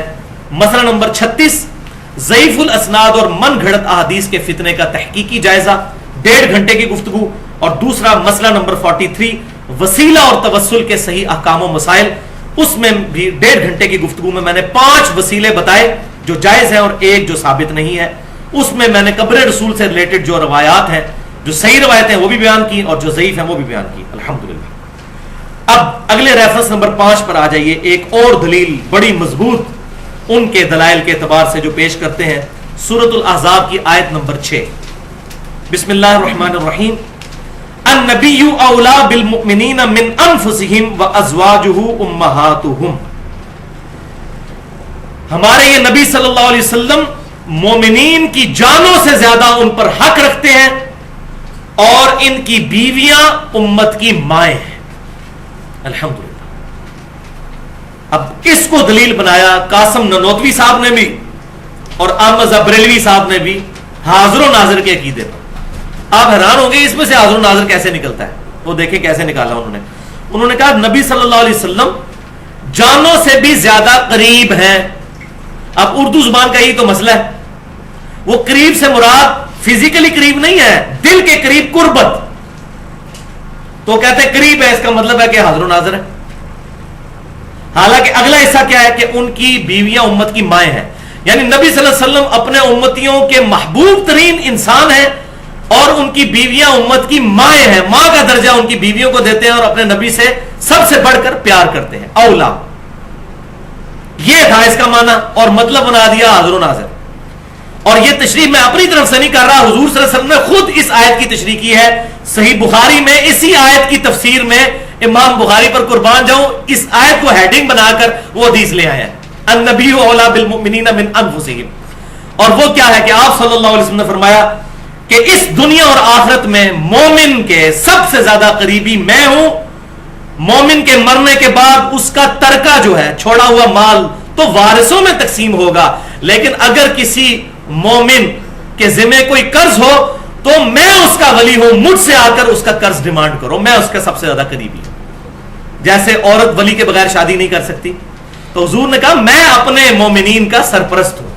ظاہر ہے کہ وفات کے بعد تو نہیں, زندگی کے اندر ہی. آج تو نہیں کوئی شخص کہہ سکتا جا کے قبر رسول پہ کہ یا رسول اللہ فلاں نے میرے اتنے لاکھ دینے ہیں تو مجھے دیں. اپنی زندگی میں آپ صلی اللہ علیہ وسلم جو دنیاوی زندگی آج بھی زندہ ہے برزخی حیات کے ساتھ, دنیاوی زندگی میں کوئی غریب صحابی فوت ہوتا تھا, آپ نے فرمایا میں تمہارا ولی ہوں, مجھ سے آ کر قرضہ ڈیمانڈ کر سکتے ہو, میں اپنے فوت شدہ صحابی کی طرف سے اس کا قرضہ ادا کروں گا. حضور نے خود تفسیر کر دی. اچھا, دوسری حدیث صحیح بخاری اور مسلم کی متفق علیہ حدیث, تم میں سے اس وقت تک کوئی شخص مؤمن نہیں ہو سکتا جب تک کہ میں اسے اس کے ماں باپ, اولاد اور سب لوگوں سے بڑھ کر عزیز نہ ہو جاؤں. یہی معنی. اور تیسری حدیث بھائیو غدیر خم کی حدیث, صحیح مسلم میں بھی, جامعہ ترمذی میں بھی, اور کتنے ریفرنسز اس کے. وہ مسئلہ نمبر 66 بھی جو ہے فضائل حسین رضی اللہ تعالیٰ عنہ والے چیپٹر میں میں نے اس کا پورا ریفرنس بیان کیا ہے. غدیر خم پر بھی آپ صلی اللہ علیہ وسلم نے مولا علی رضی اللہ تعالیٰ عنہ, مولا کا مطلب دلی محبوب, جس طرح ہم علماء کو بھی کہتے ہیں مولانا فلاں, تو مولا علی رضی اللہ تعالیٰ عنہ کا ہاتھ پکڑ کر غدیر خم پر مکے سے مدینے آتے ہوئے اپنی وفات سے 2 مہینے پہلے خم نامی جگہ پر پڑاؤ کرتے ہوئے ایک درخت کے نیچے ان کا ہاتھ پکڑ کر یوں بلند کیا اور آپ نے یہ آیت تلاوت کی, النبی اولا بالمؤمنین من انفسہم وازواجہ امہاتہم. اور یہ آیت پڑھ کر کہا کیا میں تم سب پر تمہاری جانوں سے بھی بڑھ کر حق نہیں رکھتا؟ سب نے کہا یا رسول اللہ آپ ہمیں جانوں سے بڑھ کر عزیز ہیں. تو پھر آپ نے فرمایا من کنت مولاہ فہذا علی مولا, اب جو کوئی مجھے محبوب رکھتا ہے دلی طور پر وہ علی سے بھی محبت کرے گا. یہاں بھی کلیئر ہو گیا کہ یہ اولا مولا کا مطلب کیا ہے, دلی طور پر قریب ہونا, نہ کہ حاضر و ناظر کا عقیدہ. اسی طرح ایک اور دلیل جو سورۃ الانفال کی آیت نمبر 33 ہے, یقین کریں یہ بھی دلائل بیان کرتے ہوئے, آیات پڑھتے ہوئے نہیں, جو دلیل ہے ان کی انہوں نے خود ڈیڈکٹ کی، شرم آتی ہے. آیات تو اپنی حفاظت خود کرتی ہیں. یہ آیت نمبر 6 جو ریفرنس پہ ہے سورۃ الانفال کی آیت نمبر 33. بسم اللہ الرحمن الرحیم. وما کان اللہ لیعذبہم وانت فیہم. اے نبی صلی اللہ علیہ وسلم، اللہ تعالیٰ ان کو کبھی عذاب نہیں دے گا جبکہ آپ ان میں موجود ہیں. وہ کہتے ہیں اس میں لکھا ہوا ہے نا کہ آپ صلی اللہ علیہ وسلم موجود ہیں، تو آپ صلی اللہ علیہ وسلم قیامت تک کے لیے موجود ہیں. دیکھیں امت پر کوئی عذاب ہی نہیں آتا، پتہ نہیں ان کو عذاب کیوں نہیں نظر آتے. عذاب صحیح بخاری کے اندر موجود ہے. اس امت پہ ایسا عذاب بھی آنے والا ہے کہ ان کی شکلیں بندروں خنزیر کی بن جائیں گی. یہ گانے باجے والے ریفرنس میں موجود ہے. یہ پتہ نہیں کس نے پٹی پڑھا دی ہے کہ عذاب نہیں اس امت پر آئے گا. بخاری اور مسلم میں مجھے گھنٹہ چاہیے میں بتاؤں جو اس امت پہ عذاب آنے ہیں. وہ حضور صلی اللہ علیہ وسلم کی صحیح مسلم میں دعا ہے کہ میں نے اپنے رب سے دعا کی کہ ایسا عذاب نہ آئے کہ میری پوری امت ہی ختم ہو جائے. پارشلی عذاب تو امت میں آئیں گے، تو لہذا یہ بھی ڈکوسلا جو مچایا تھا یہ بھی میں نے ختم کر دیا. یہ کس نے عقیدہ بتایا کہ عذاب نہیں آئے گا؟ اور پاکستان تو میں سمجھتا ہوں پچھلے 8-10 سال سے اللہ کے عذاب کی لپیٹ میں، کیونکہ یہ وہ ملک تھا جو اسلام کے نام پر بنا تھا، لیکن یہاں پر اسلام کا نفاذ ہم نے نہیں کیا. ابھی پتہ نہیں کتنا امتحان ہمارا باقی ہے. وَلِعَوْذُ بِاللَّهِ تَعَالَى. تو اے نبی صلی اللہ علیہ وسلم جب تک آپ ان میں موجود ہیں اللہ ان کو عذاب نہیں دے گا. اس سے پچھلی آیت پڑھتے نہیں ہیں. اس سے پچھلی جو آیت ہے 32 نمبر، اس میں یہ ہے کہ ابو جہل اور اس کے ماننے والے کہتے تھے اے اللہ اگر یہ قرآن واقعی تیری کتاب ہے اور یہ نبی پر حق ہے تو آسمان سے ہم پر عذاب کیوں نہیں نازل ہو جاتا؟ ہم تیرے قرآن اور نبی کو جھٹلا رہے ہیں، ہم پر پتھر کیوں نہیں نازل ہوتے اس جرم کی پاداش میں کہ ہم تیرے نبی کو نہیں مان رہے. تو اس سے اگلی آیت یہ ہے وما کان اللہ لیعذبہم وانت فیہم. اے نبی جب تک آپ مکے میں موجود ہے ہم ان پر عذاب کیسے بھیجیں؟ ہماری تو سنت یہ ہے کہ جب کبھی بھی کافروں پر عذاب بھیجنا ہوتا ہے تو ایمان والوں کو اس علاقے سے نکال لیتے ہیں، پھر کافروں پر عذاب آتا ہے. نوح علیہ السلام ان کے ساتھیوں کو کشتی میں سوار کیا اور باقیوں کو غرق کیا. موسیٰ علیہ السلام اور ان کے ساتھیوں کو اس علاقے سے نکالا اور باقیوں کو غرق کیا. تو آپ مکے میں موجود ہیں، ہم مکے میں عذاب کیسے بھیجیں؟ اندازہ کریں حاضر و ناظر کا اس کے ساتھ کیا تعلق تھا. لیکن مفتی احمد جہاں نعیمی صاحب کو بالکل کوئی اللہ کی اور اللہ کے محبوب صلی اللہ علیہ وسلم کی شرم نہیں آئی اس سے یہ رزلٹ نکالتے ہوئے. وَلِعَوْذُ بِاللَّهِ تَعَالَى. تو میں پھر مفتی صاحب کو پھر وہی جواب دوں گا جو وہ اہل حق کو دیتے ہیں کہ صحیح بخاری میں خوارج والے چیپٹر میں ابن عمر رضی اللہ تعالیٰ عنہ کا قول موجود ہے کہ اس روئے ارض پر بدترین مخلوق وہ لوگ ہیں کہ کافروں پر جو آیات نازل ہوئی تھی وہ مسلمانوں پہ لگاتے ہیں. یہ بدترین مخلوق. یہ آیت کافروں کے بارے میں تھی کہ کافروں میں جب تک آپ موجود ہیں ہم کافروں پر عذاب نہیں دیں گے. انہوں نے پکڑ کے مسلمانوں پہ لگا دی. تو آگے نا فتوے پہ پھر یہ وہ آیت ان کے اوپر جو آیات کافروں کے بارے میں نازل ہوئی تھی مسلمانوں پر تو. اب آ جائیے جناب آخری پوائنٹ کی طرف جو کہ ان دلائل پر مشتمل ہے کہ جو انڈائریکٹ دلائل ہیں، اور یہاں پر میں انشاءاللہ لیکچر کو کنکلوڈ بھی کر دوں گا. ایک دفعہ دروشی پڑھ لیجیے. اللہم صلی علی محمد وعلی آل محمد کما صلیت علی ابراہیم وعلی آل ابراہیم انک حمید مجید. اللہم بارک علی محمد وعلی آل محمد کما بارکت علی ابراہیم وعلی آل ابراہیم انک حمید مجید. پوائنٹ نمبر 3، ان آیات اور احادیث کا بیان جو کہ انڈائریکٹ دلائل بنائے گئے حاضر و ناظر کے، اور اس میں انشاءاللہ گفتگو میں کنکلوڈ بھی کر دوں گا. ریفرنس نمبر 7 پر آ جائیے، پارہ نمبر 30 میں سورۃ الفیل کی آیت نمبر 1. اب یہ جو پچھلے دلائل تھے ان سے بھی زیادہ کمزور دلائل ہیں، لیکن مجبوری ہے بیان تو کرنا ہے. آپ حیران ہوں گے کہ کس طرح خود بدلتے نہیں اور قرآن کو بدل دیتے ہیں. بسم اللہ الرحمن الرحیم. الم تر کیف فعل ربک باصحاب الفیل. اے محبوب صلی اللہ علیہ وسلم کیا آپ نے نہیں دیکھا کہ ہم نے ہاتھی والوں کے ساتھ کیا سلوک کیا؟ یہ اس واقعے کی طرف اشارہ تھا جس سال آپ صلی اللہ علیہ وسلم کی پیدائش ہوئی. اس سال ابراہ نے خانہ کعبہ شریف کو شہید کرنے کی غرض سے حملہ کیا تھا، تو اللہ تعالیٰ کی طرف سے ابابیل کا لشکر آیا اور وہ ہلاک کر دیے گئے. تو کہتے ہیں دیکھیں نبی صلی اللہ علیہ وسلم وہاں پر موجود تھے نا، اسی لیے تو کہا گیا کہ اے نبی صلی اللہ علیہ وسلم کیا آپ نے نہیں دیکھا؟ تو آپ اپنی پیدائش سے پہلے بھی حاضر و ناظر تھے، یہ واقعہ دیکھ رہے تھے. حالانکہ یہ بھائیوں عربی لنگوسٹک میں یہ محاورتاً بات ہوتی ہے کہ کیا آپ نے نہیں دیکھا یہ جو واقعہ ہوا، اس کو عام الفیل کہا جاتا تھا، فیل والا سال. اسی سال آپ صلی اللہ علیہ وسلم کی پیدائش بھی ہوئی.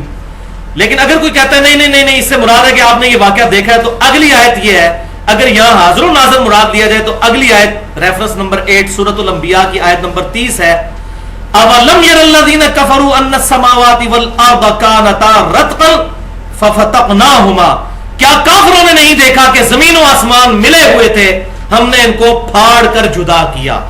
تو کافر تو اس سے بھی پہلے کے حاضر و ناظر ہیں، زمین و آسمان یعنی بگ بینگ کے وقت بھی کافر حاضر و ناظر، وہی الفاظ ہیں، کیا کافروں نے نہیں دیکھا؟ وہی علم یہاں اولم، وَجَعَلْنَا مِنَ الْمَاءِ كُلَّ شَيْءٍ حَيٍّ أَفَلَا يُؤْمِنُونَ، اور ہم نے ہر زندہ چیز کو پانی سے پیدا کیا، کیا یہ اب بھی ایمان نہیں لائیں گے؟ تو کافروں نے نہیں دیکھا، مراد کیا کہ یہ قدرت کی ساری نشانیاں ان کے سامنے موجود ہیں، یہ نہیں ہے کہ انہوں نے بگ بینگ ہوتے ہوئے دیکھی ہے، یعنی قدرت کے اوپر غور کریں۔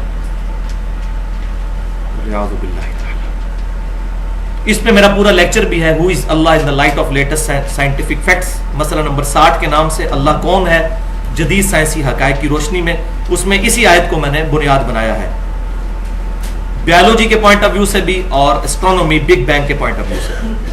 اسی طرح ایک اور آیت مبارکہ وہ پیش کرتے ہیں، سورۃ البقرہ آیت نمبر 54، وَإِذْ قَالَ مُوسَى لِقَوْمِهِ، اور یاد کرو وہ وقت جب موسیٰ علیہ السلام نے اپنی قوم سے کہا تھا۔ یہ قرآن کا سٹائل ہے کہنے کا کہ وہ وقت یاد کرو، وہ کہتے ہیں نہیں جی یاد اس کو کروایا جاتا ہے جو اس وقت موجود تھا، تو نبی صلی اللہ علیہ وسلم وہاں پر موجود تھے، اس لیے کہا جا رہا ہے کہ یاد کرو وہ وقت۔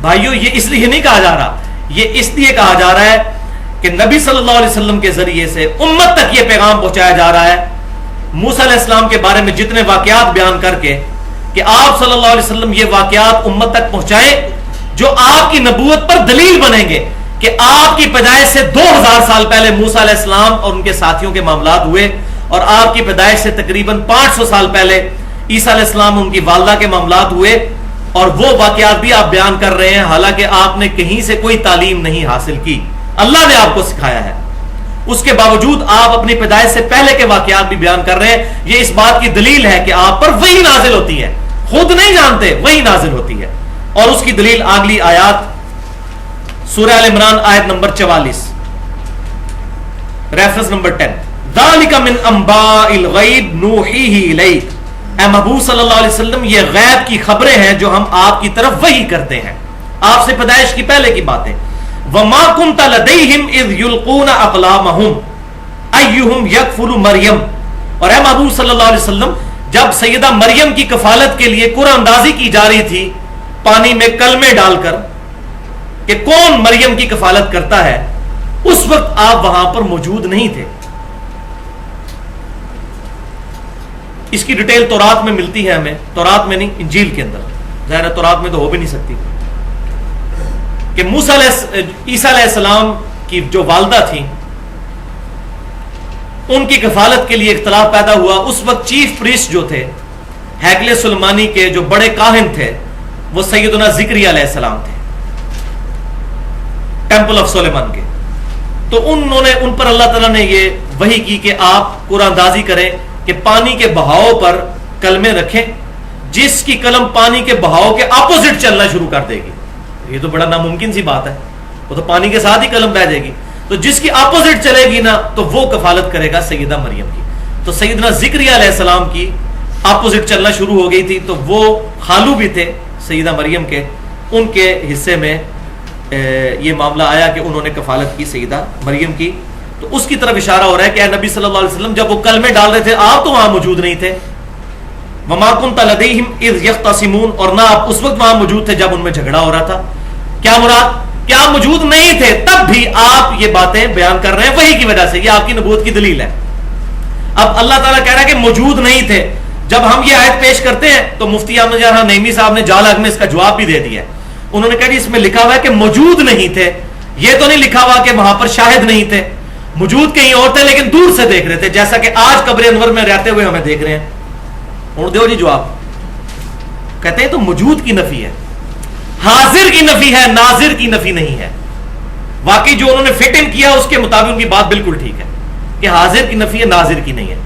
تو میں بڑا عرصہ پریشان رہا کہ کوئی آیت ایسی ملے جس میں حاضر و ناظر دونوں کی نفی ہو، یعنی موجود ہونے کے بھی اور دیکھنے کی بھی۔ اور وہ اللہ تعالیٰ نے آیت ڈالی ہوئی ہے. اللہ نے اس کتاب کی حفاظت کرنی ہے. اگلی آیت سورۃ القصص کی آیت نمبر 44 ریفرنس نمبر 11. وما كنت بجانب الغربی، اے محبوب صلی اللہ علیہ وسلم آپ کوہ طور کی مغربی جانب موجود نہیں تھے. اذ قضینا الی موسی الامر، جبکہ ہم نے موسیٰ علیہ السلام کی طرف اپنا حکم نازل فرمایا. اب وہ پتہ چل گیا وہ کیا تھا. وَإِذْ قَالَ مُوسَىٰ، تو موسیٰ علیہ السلام کی طرف جب ہم نے وحی بھیجی تو اے نبی آپ تو کوہ طور پر وہاں موجود نہیں تھے. وَمَا كُنْتَ مِنَ الشَّاهِدِينَ، اور نہ ہی آپ گواہوں میں شامل تھے، نہ ہی آپ ناظر تھے. کیا مطلب؟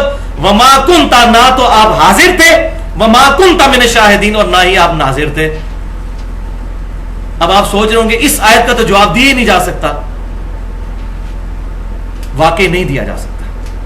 اس کا جواب دینے کے لیے انسان کو اپنے ایمان سے ہاتھ دھونا پڑے گا، اور وہی کیا مفتی احمد یار خان نعیمی صاحب نے کہ انہوں نے آیت آدھی لکھی، وما کنت من الشاہدین لکھے ہی نہیں جال حق کے اندر، اور جواب دیا کہ اس میں تو یہ لکھا ہوا کہ حضور وہاں موجود نہیں تھے. یہ کہاں لکھا ہوا کہ حضور شاہد بھی نہیں تھے؟ استغفر اللہ واتوب الیہ، لعنت اللہ علی الکاذبین. ایک آیت کا آدھا ٹکڑا لکھنا، افتؤمنون ببعض الکتاب وتکفرون ببعض، کتاب کے کچھ حصے پر ایمان لاتے ہو، کچھ کو چھوڑ دیتے ہو. اب جواب لکھتے ہوئے اس کو نہیں نظر آ رہا تھا کہ یہ آدھی لین کی یہ آیت ہے، میں آدھی لکھ رہا ہوں. پھر جواب بھی ایسا لکھا کہ جس کے بعد اس نے زن قائم ہی نہیں رہ سکتا کہ ان کو آیت پتہ نہیں چلی ہوگی، اس کے اپوزٹ بات لکھی. اور احمد بریلوی صاحب کے بھی کان کھڑے ہو گئے اس موقع پر، یہ تو سارا بیڑا غرق ہو جائے گا. پہلے تو فرق کر دیتے تھے شاہد اور شہید کا، ہم نے تو شاہد کا ترجمہ کیا ہے، شہید کا جو ہے وہ گواہی ہے، شاہد کا مطلب حاضر و ناظر ہے. اب یہاں پر شاہد تھا لفظ، شہید نہیں تھا. وما کنت من الشاہدین، یہاں تو ان کو ترجمہ کرنا پڑنا تھا حاضر و ناظر والا. لیکن آپ حیران ہوں گے کہ کس درجے پر انہوں نے خیانت کی.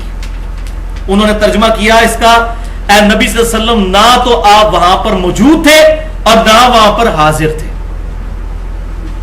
شاہد کا ترجمہ حاضر کر دیا، ناظر نہیں کیا.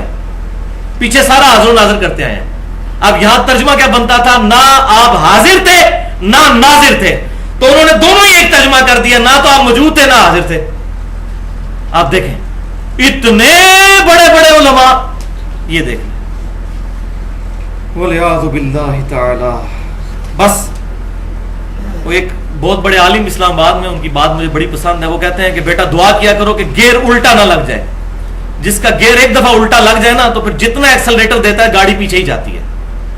الٹا گیئر جب بندے کا لگ جائے نا پھر اس قسم کے رزلٹ انسان سے نکلتے ہیں. وَالْعِيَاذُ بِاللَّهِ تَعَالَى.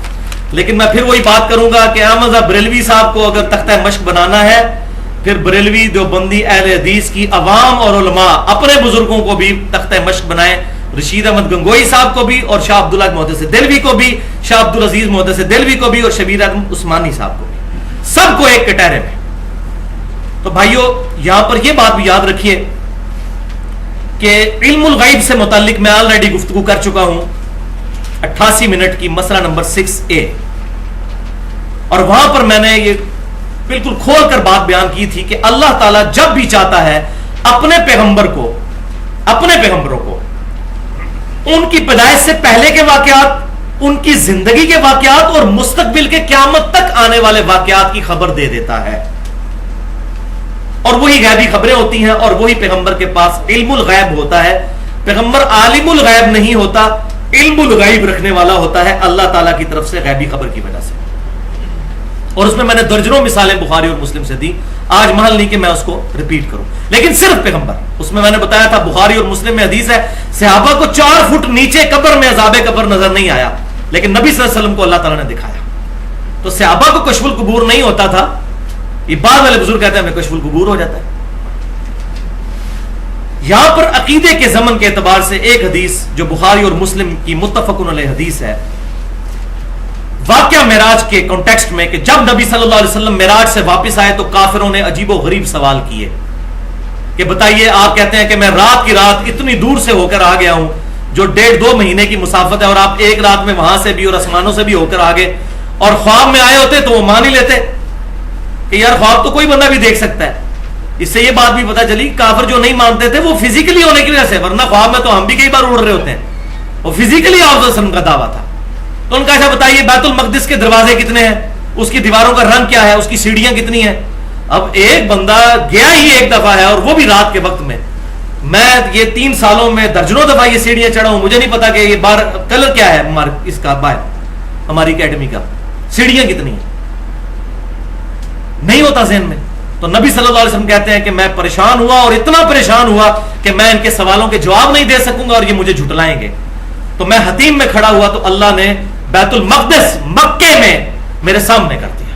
وہ جو مجھے پوچھتے جاتے تھے میں دیکھ کر بتاتا چلا جاتا تھا. تو آپ صلی اللہ علیہ وسلم پر یہ معجزہ اللہ کی طرف سے اس وقت ظاہر ہوا. آپ پریشان کیوں ہوئے؟ اگر حاضر و ناظر والا عقیدہ ہوتا تو آپ وہاں بھی موجود تھے، یہاں بھی موجود تھے، بتا دیتے.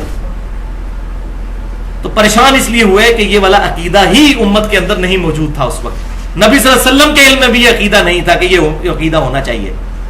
اور مسلم کے الفاظ ہیں، انٹرنیشنل نمبر کے مطابق 430 نمبر حدیث ہے کہ میں نے بیت المقدس میں انبیاء کی امامت بھی کروائی. اسی کی وجہ سے امام الانبیاء کہا جاتا ہے. ایک بہت بڑے بریلوی عالم وہ مجھے کہنے لگے جی آپ تو حدیث کرتے ہیں اور قرآن حدیث کرتے ہیں اور آپ کہتے ہیں امام الانبیاء، تو قرآن حدیث سے یہ بھی کوئی نہیں ثابت.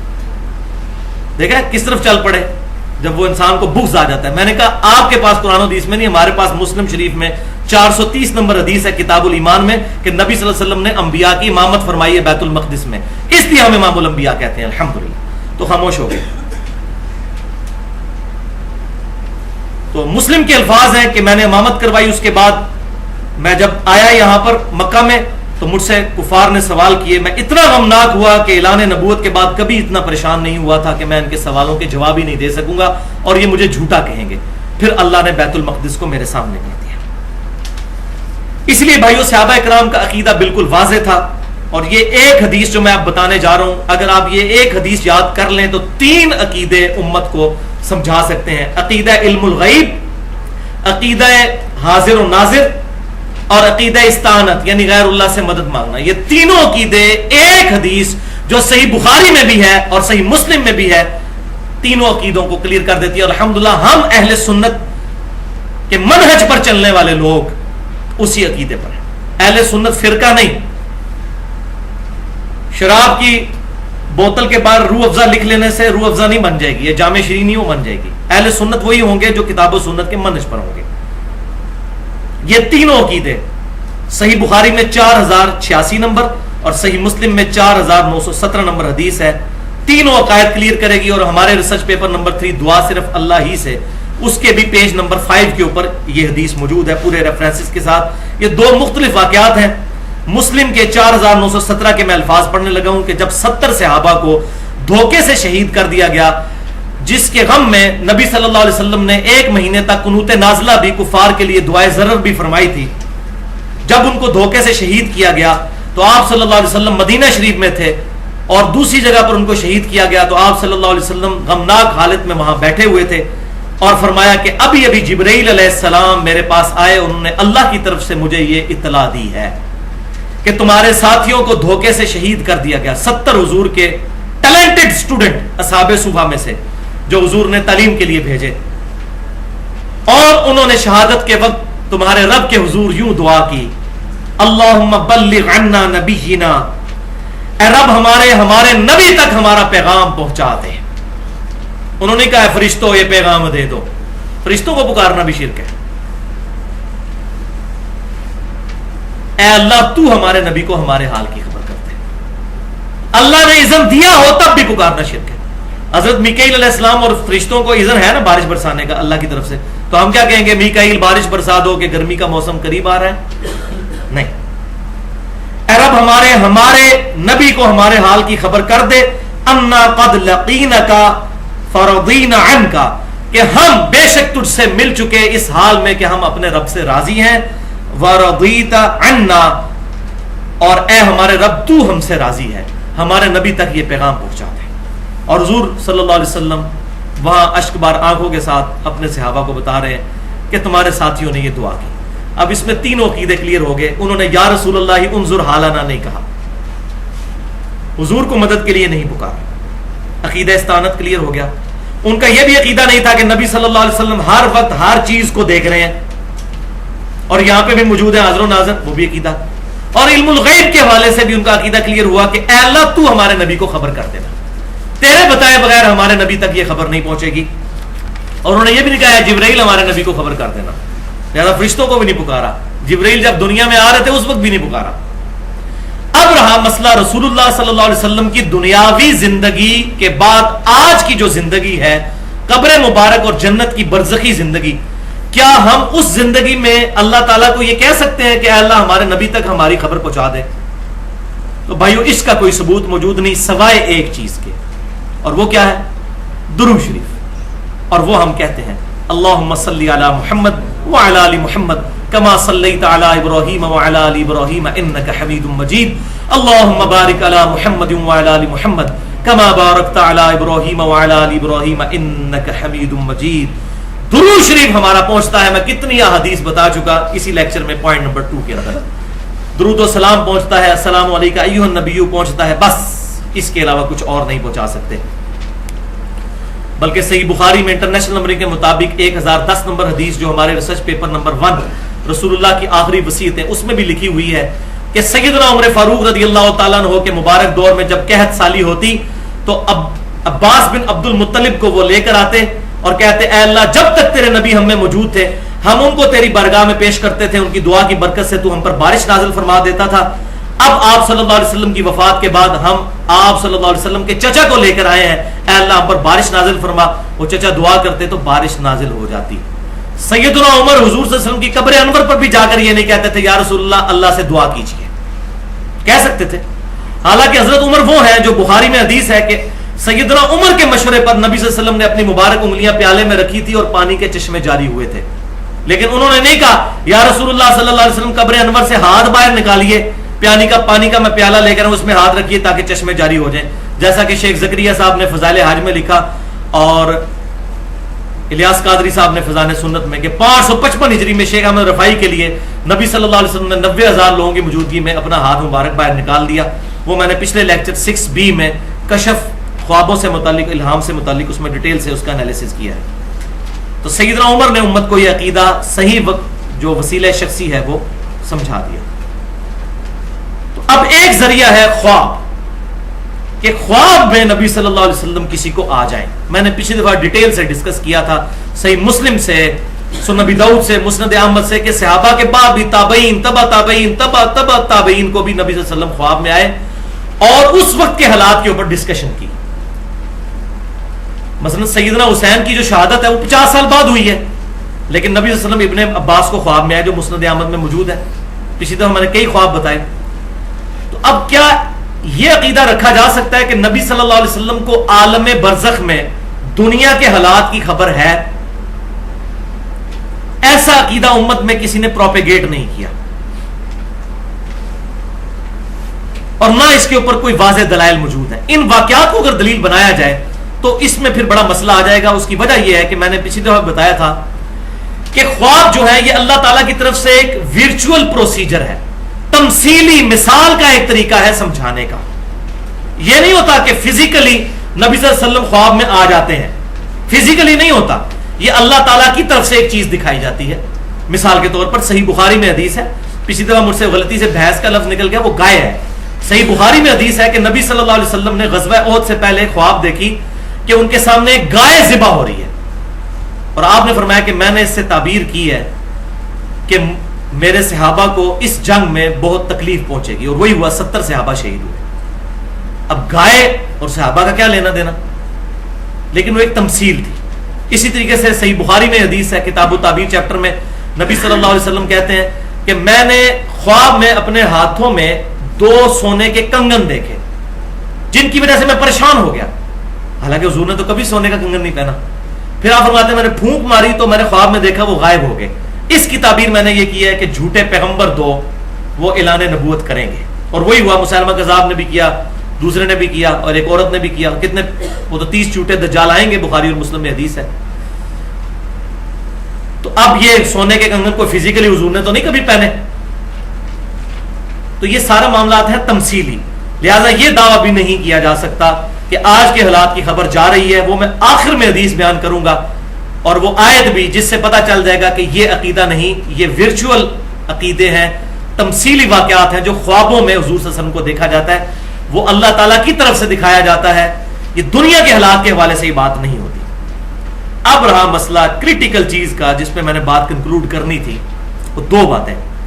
یہ اکثر آپ سنتے ہوں گے، وہ کہتے ہیں جی قبر میں تیسرا سوال ہوتا ہے، نبی صلی اللہ علیہ وسلم کا چہرہ مبارک دکھایا جاتا ہے اور کہا جاتا ہے کہ اس مرد کے بارے میں تیرا دنیا میں کیا عقیدہ تھا؟ تو نبی صلی اللہ علیہ وسلم تو ہر قبر میں آ جاتے ہیں، دن کے اندر تقریباً 1.25 لاکھ لوگ مرتے ہیں، جن میں سے 25 سے 30 ہزار مسلمان ہوتے ہیں، کیونکہ ہم دنیا کے 1/4 ہیں یا 1/5۔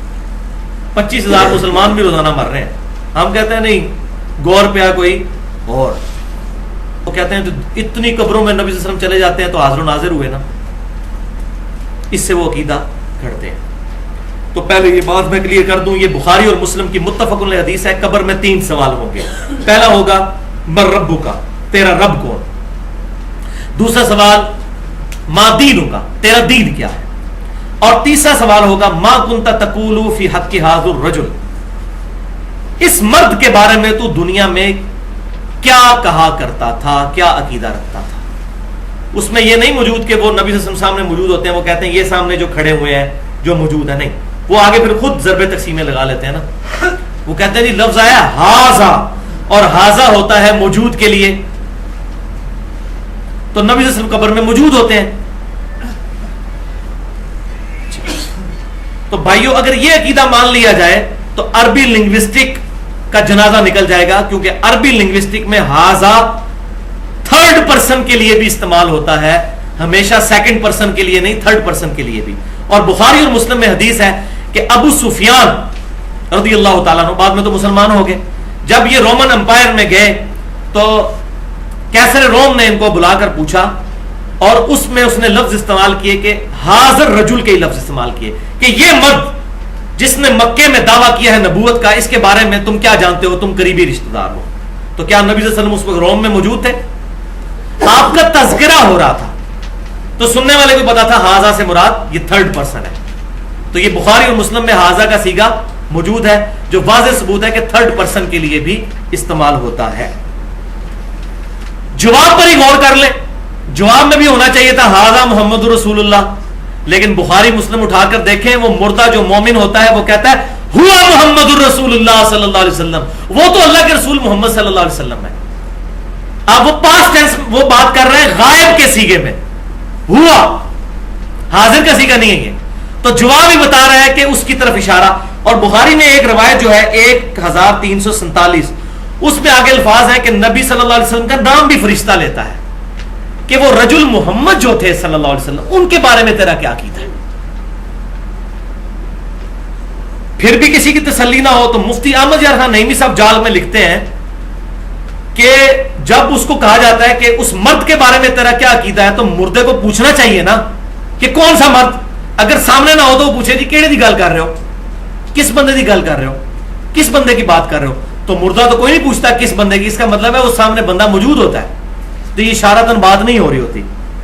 For the sake of argument agree, تو مفتی صاحب کو پتہ نہیں کہ اس حدیث کے ایک طرق نہیں ہے، یہ حدیث مسند احمد میں بھی اس کے 4-5 طرق ہیں، صحیح ابن حبان میں بھی، المستدرک للحاکم میں بھی موجود ہے، صحیح سند کے ساتھ مسند احمد میں جلد 6 پر پیج نمبر 140، 352 اور 353 کئی روایتیں موجود ہیں، جس میں یہ الفاظ بھی موجود ہیں کہ وہ مردہ پوچھتا ہے کہ آپ کس مرد کے بارے میں مجھ سے سوال کر رہے ہیں۔ مفتی صاحب کا سوال حل ہو گیا نا، وہ کہتے ہیں مردہ پوچھتا کیوں نہیں، تو جی پوچھ لیا مردے نے، کتنی حدیثوں کے ریفرنس، تو مردہ پوچھتا ہے کس مرد کے بارے میں، تو فرشتہ کہتا ہے محمد صلی اللہ علیہ وسلم کے بارے میں پوچھ رہا ہوں۔ اور دوسری روایت میں مسند احمد کی آتا ہے کہ فرشتہ کہتا ہے الذی کان فیکم الذی بعث فیکم، اس مرد کی بات کر رہے ہیں کہ جس کو اللہ نے تم میں پیغمبر بنا کے بھیجا تھا، تو پھر وہ جواب دیتا ہے کہ وہ محمد صلی اللہ علیہ وسلم تھے، یا گناہگار ہوتا ہے تو جواب ہی نہیں دے سکتا۔ لہذا یہ مسئلہ بھی مفتی صاحب کا حل ہو گیا کہ مردہ پوچھتا کیوں نہیں، مردے نے پوچھ لیا ہے کہ کس مرد کی بات۔ اور اس کانٹیکسٹ میں اس سے بھی بڑی دلیل وہ جامعہ ترمذی کی حدیث ہے، ایک حدیث دوسرے کی تفسیر کرتی ہے، جس کو شیخ البانی اور شیخ زبیر علی زئی صاحب دونوں صحیح کہتے ہیں، امام ترمذی نے بھی صحیح کہا انٹرنیشنل نمبر کے مطابق 3120، کہ قبر میں 3 سوال ہوتے ہیں، من ربو کا، ما دینو کا، من نبیو کا. تیرا رب کون ہے، تیرا دین کیا ہے، تیرا نبی کون ہے. اس میں تو ما کنتا تقولو فی حق ھذا الرجل ہے ہی کوئی نہیں ہے، وہ مسئلہ ہی ختم ہے. اور یہ بالکل ٹون بھی ایک طرح کی ملتی ہے. لہٰذا یہ حدیث بھی اس بات پر ثبوت ہے کہ مختلف انداز سے سوالات مختلف الفاظ کے ساتھ، ظاہر ہے ہر قسم کے لوگ بحث کرنے والے موجود ہوتے ہیں نا. کسی کے ساتھ من نبیوں کا بات ہوگی، کسی کے ساتھ یہ بات ہوگی، کوئی سمجھ جائے گا، ایمان والا تو سمجھ جائے گا کس کے بارے میں پوچھ رہے ہیں. جو زیادہ کیڑے نکالنے والا ہوگا وہ کہے گا کس کے پوچھ رہے ہو، تو اس کو پھر فرشتے کہہ بھی دیں گے یار الذی بعث فیکم الذی کان فیکم.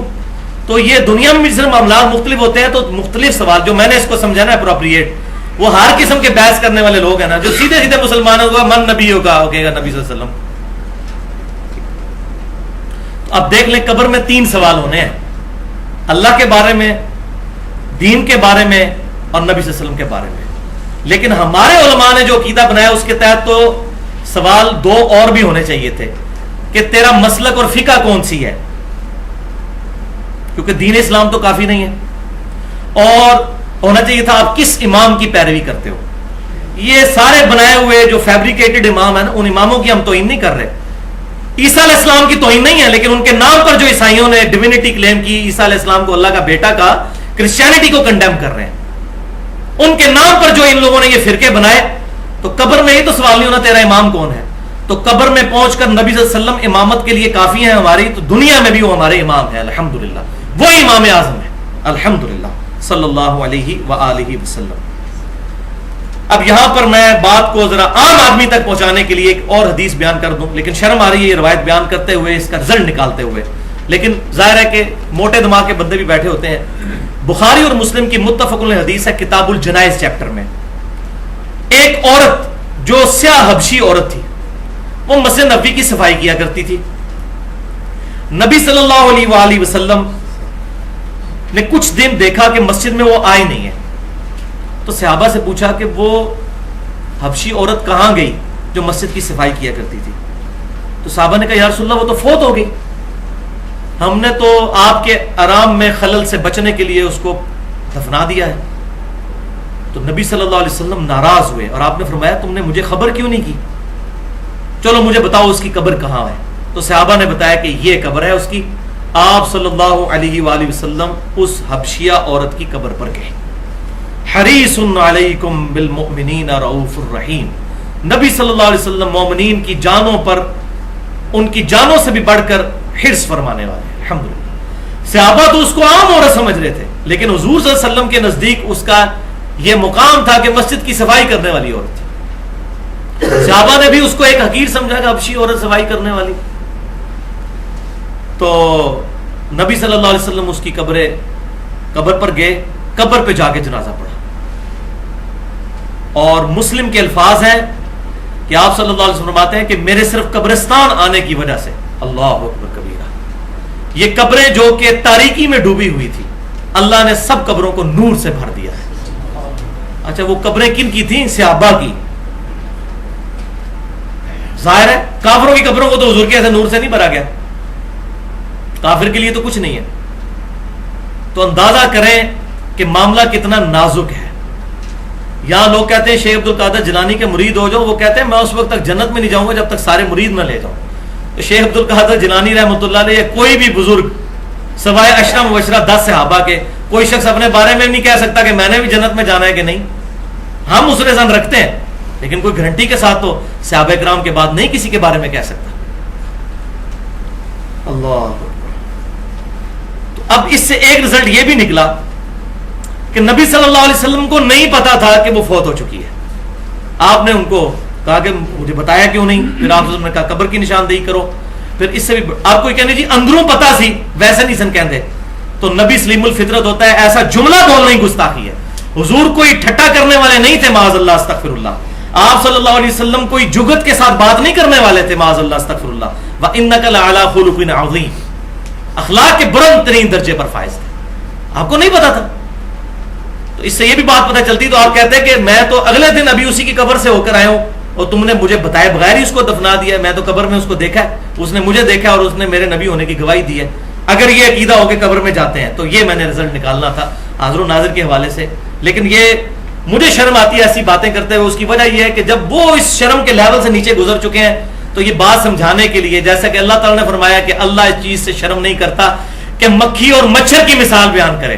کافر کہتے تھے اتنی بڑی کتاب میں مچھر اور مکھی کا کیا کام ہے, چھوٹی عجیب چیز. اللہ نے فرمایا کہ بات سمجھانا مقصد ہے, کوئی علمیت جھاڑنا مقصد نہیں ہے. تو میں بھی اللہ کی اسی سنت پر عمل کر رہا ہوں کہ بات سمجھانا مقصد ہے, چاہے مثال کوئی بھی دینی پڑتی ہے. ہاں جی, آخری آیت کھول لیجیے. اب یہ ہے وہ آیت جس پہ بات کنکلوڈ ہونی تھی. صحیح بخاری اور صحیح مسلم کی متفق علیہ حدیث. آنکھیں کھول لیں جناب اور پریشان ہو جائیں یہ آیت سن کر اور یہ حدیث. صحیح بخاری میں انٹرنیشنل نمبرنگ کے مطابق 3349, صحیح مسلم میں 7201, اور بخاری اور مسلم میں کم از کم 8 طرق اس کے موجود ہیں. 8 طرق حوض کوثر والے چیپٹر میں کہ نبی صلی اللہ علیہ وسلم کہتے ہیں کہ میرے حوض کوثر پر قیامت والے دن کچھ لوگوں کو لایا جائے گا جن کو میں پہچانتا ہوں, اور کچھ روایتوں میں ہے کہ کچھ میرے جاننے والے لوگوں کو دوزخ کی طرف فرشتے گھسیٹ رہے ہوں گے.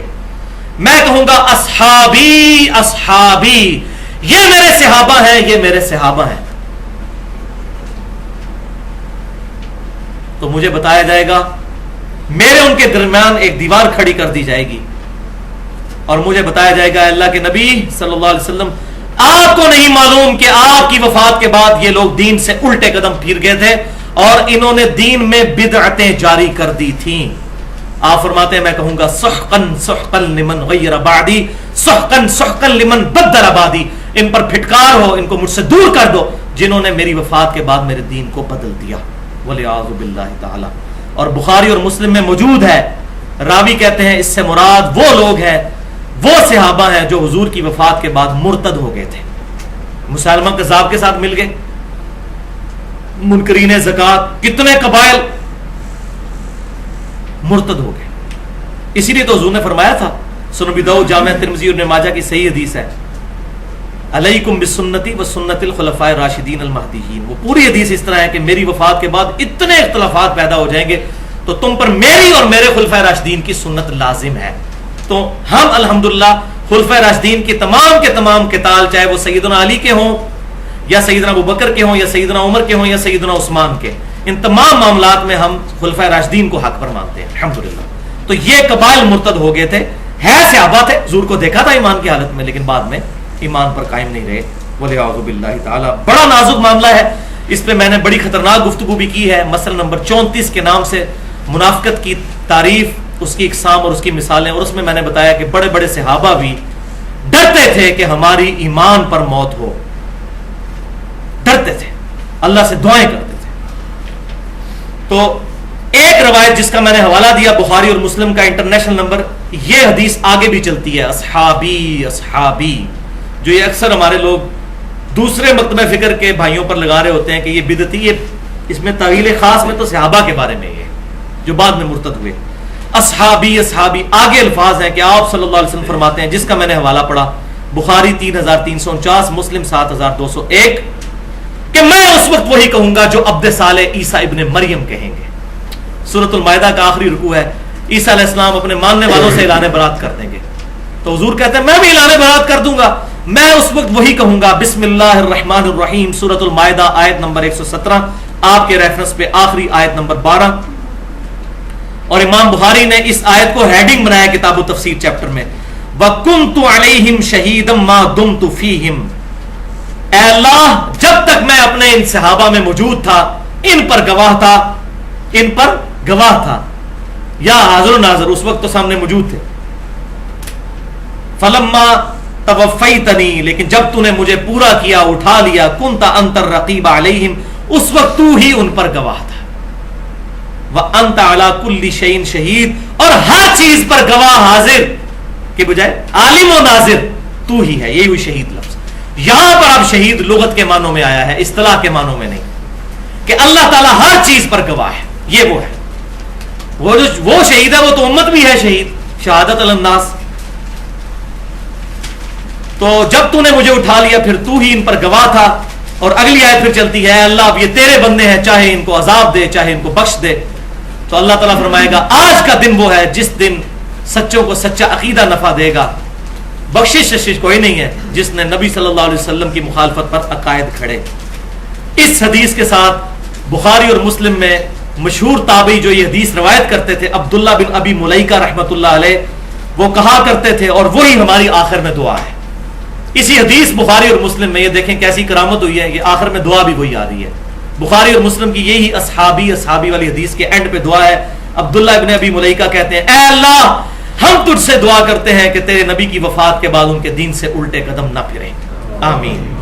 اللہ تعالیٰ سے دعا ہے جو حق بات میں نے کہی اللہ تعالیٰ ہمارے دلوں میں راسخ فرمائے۔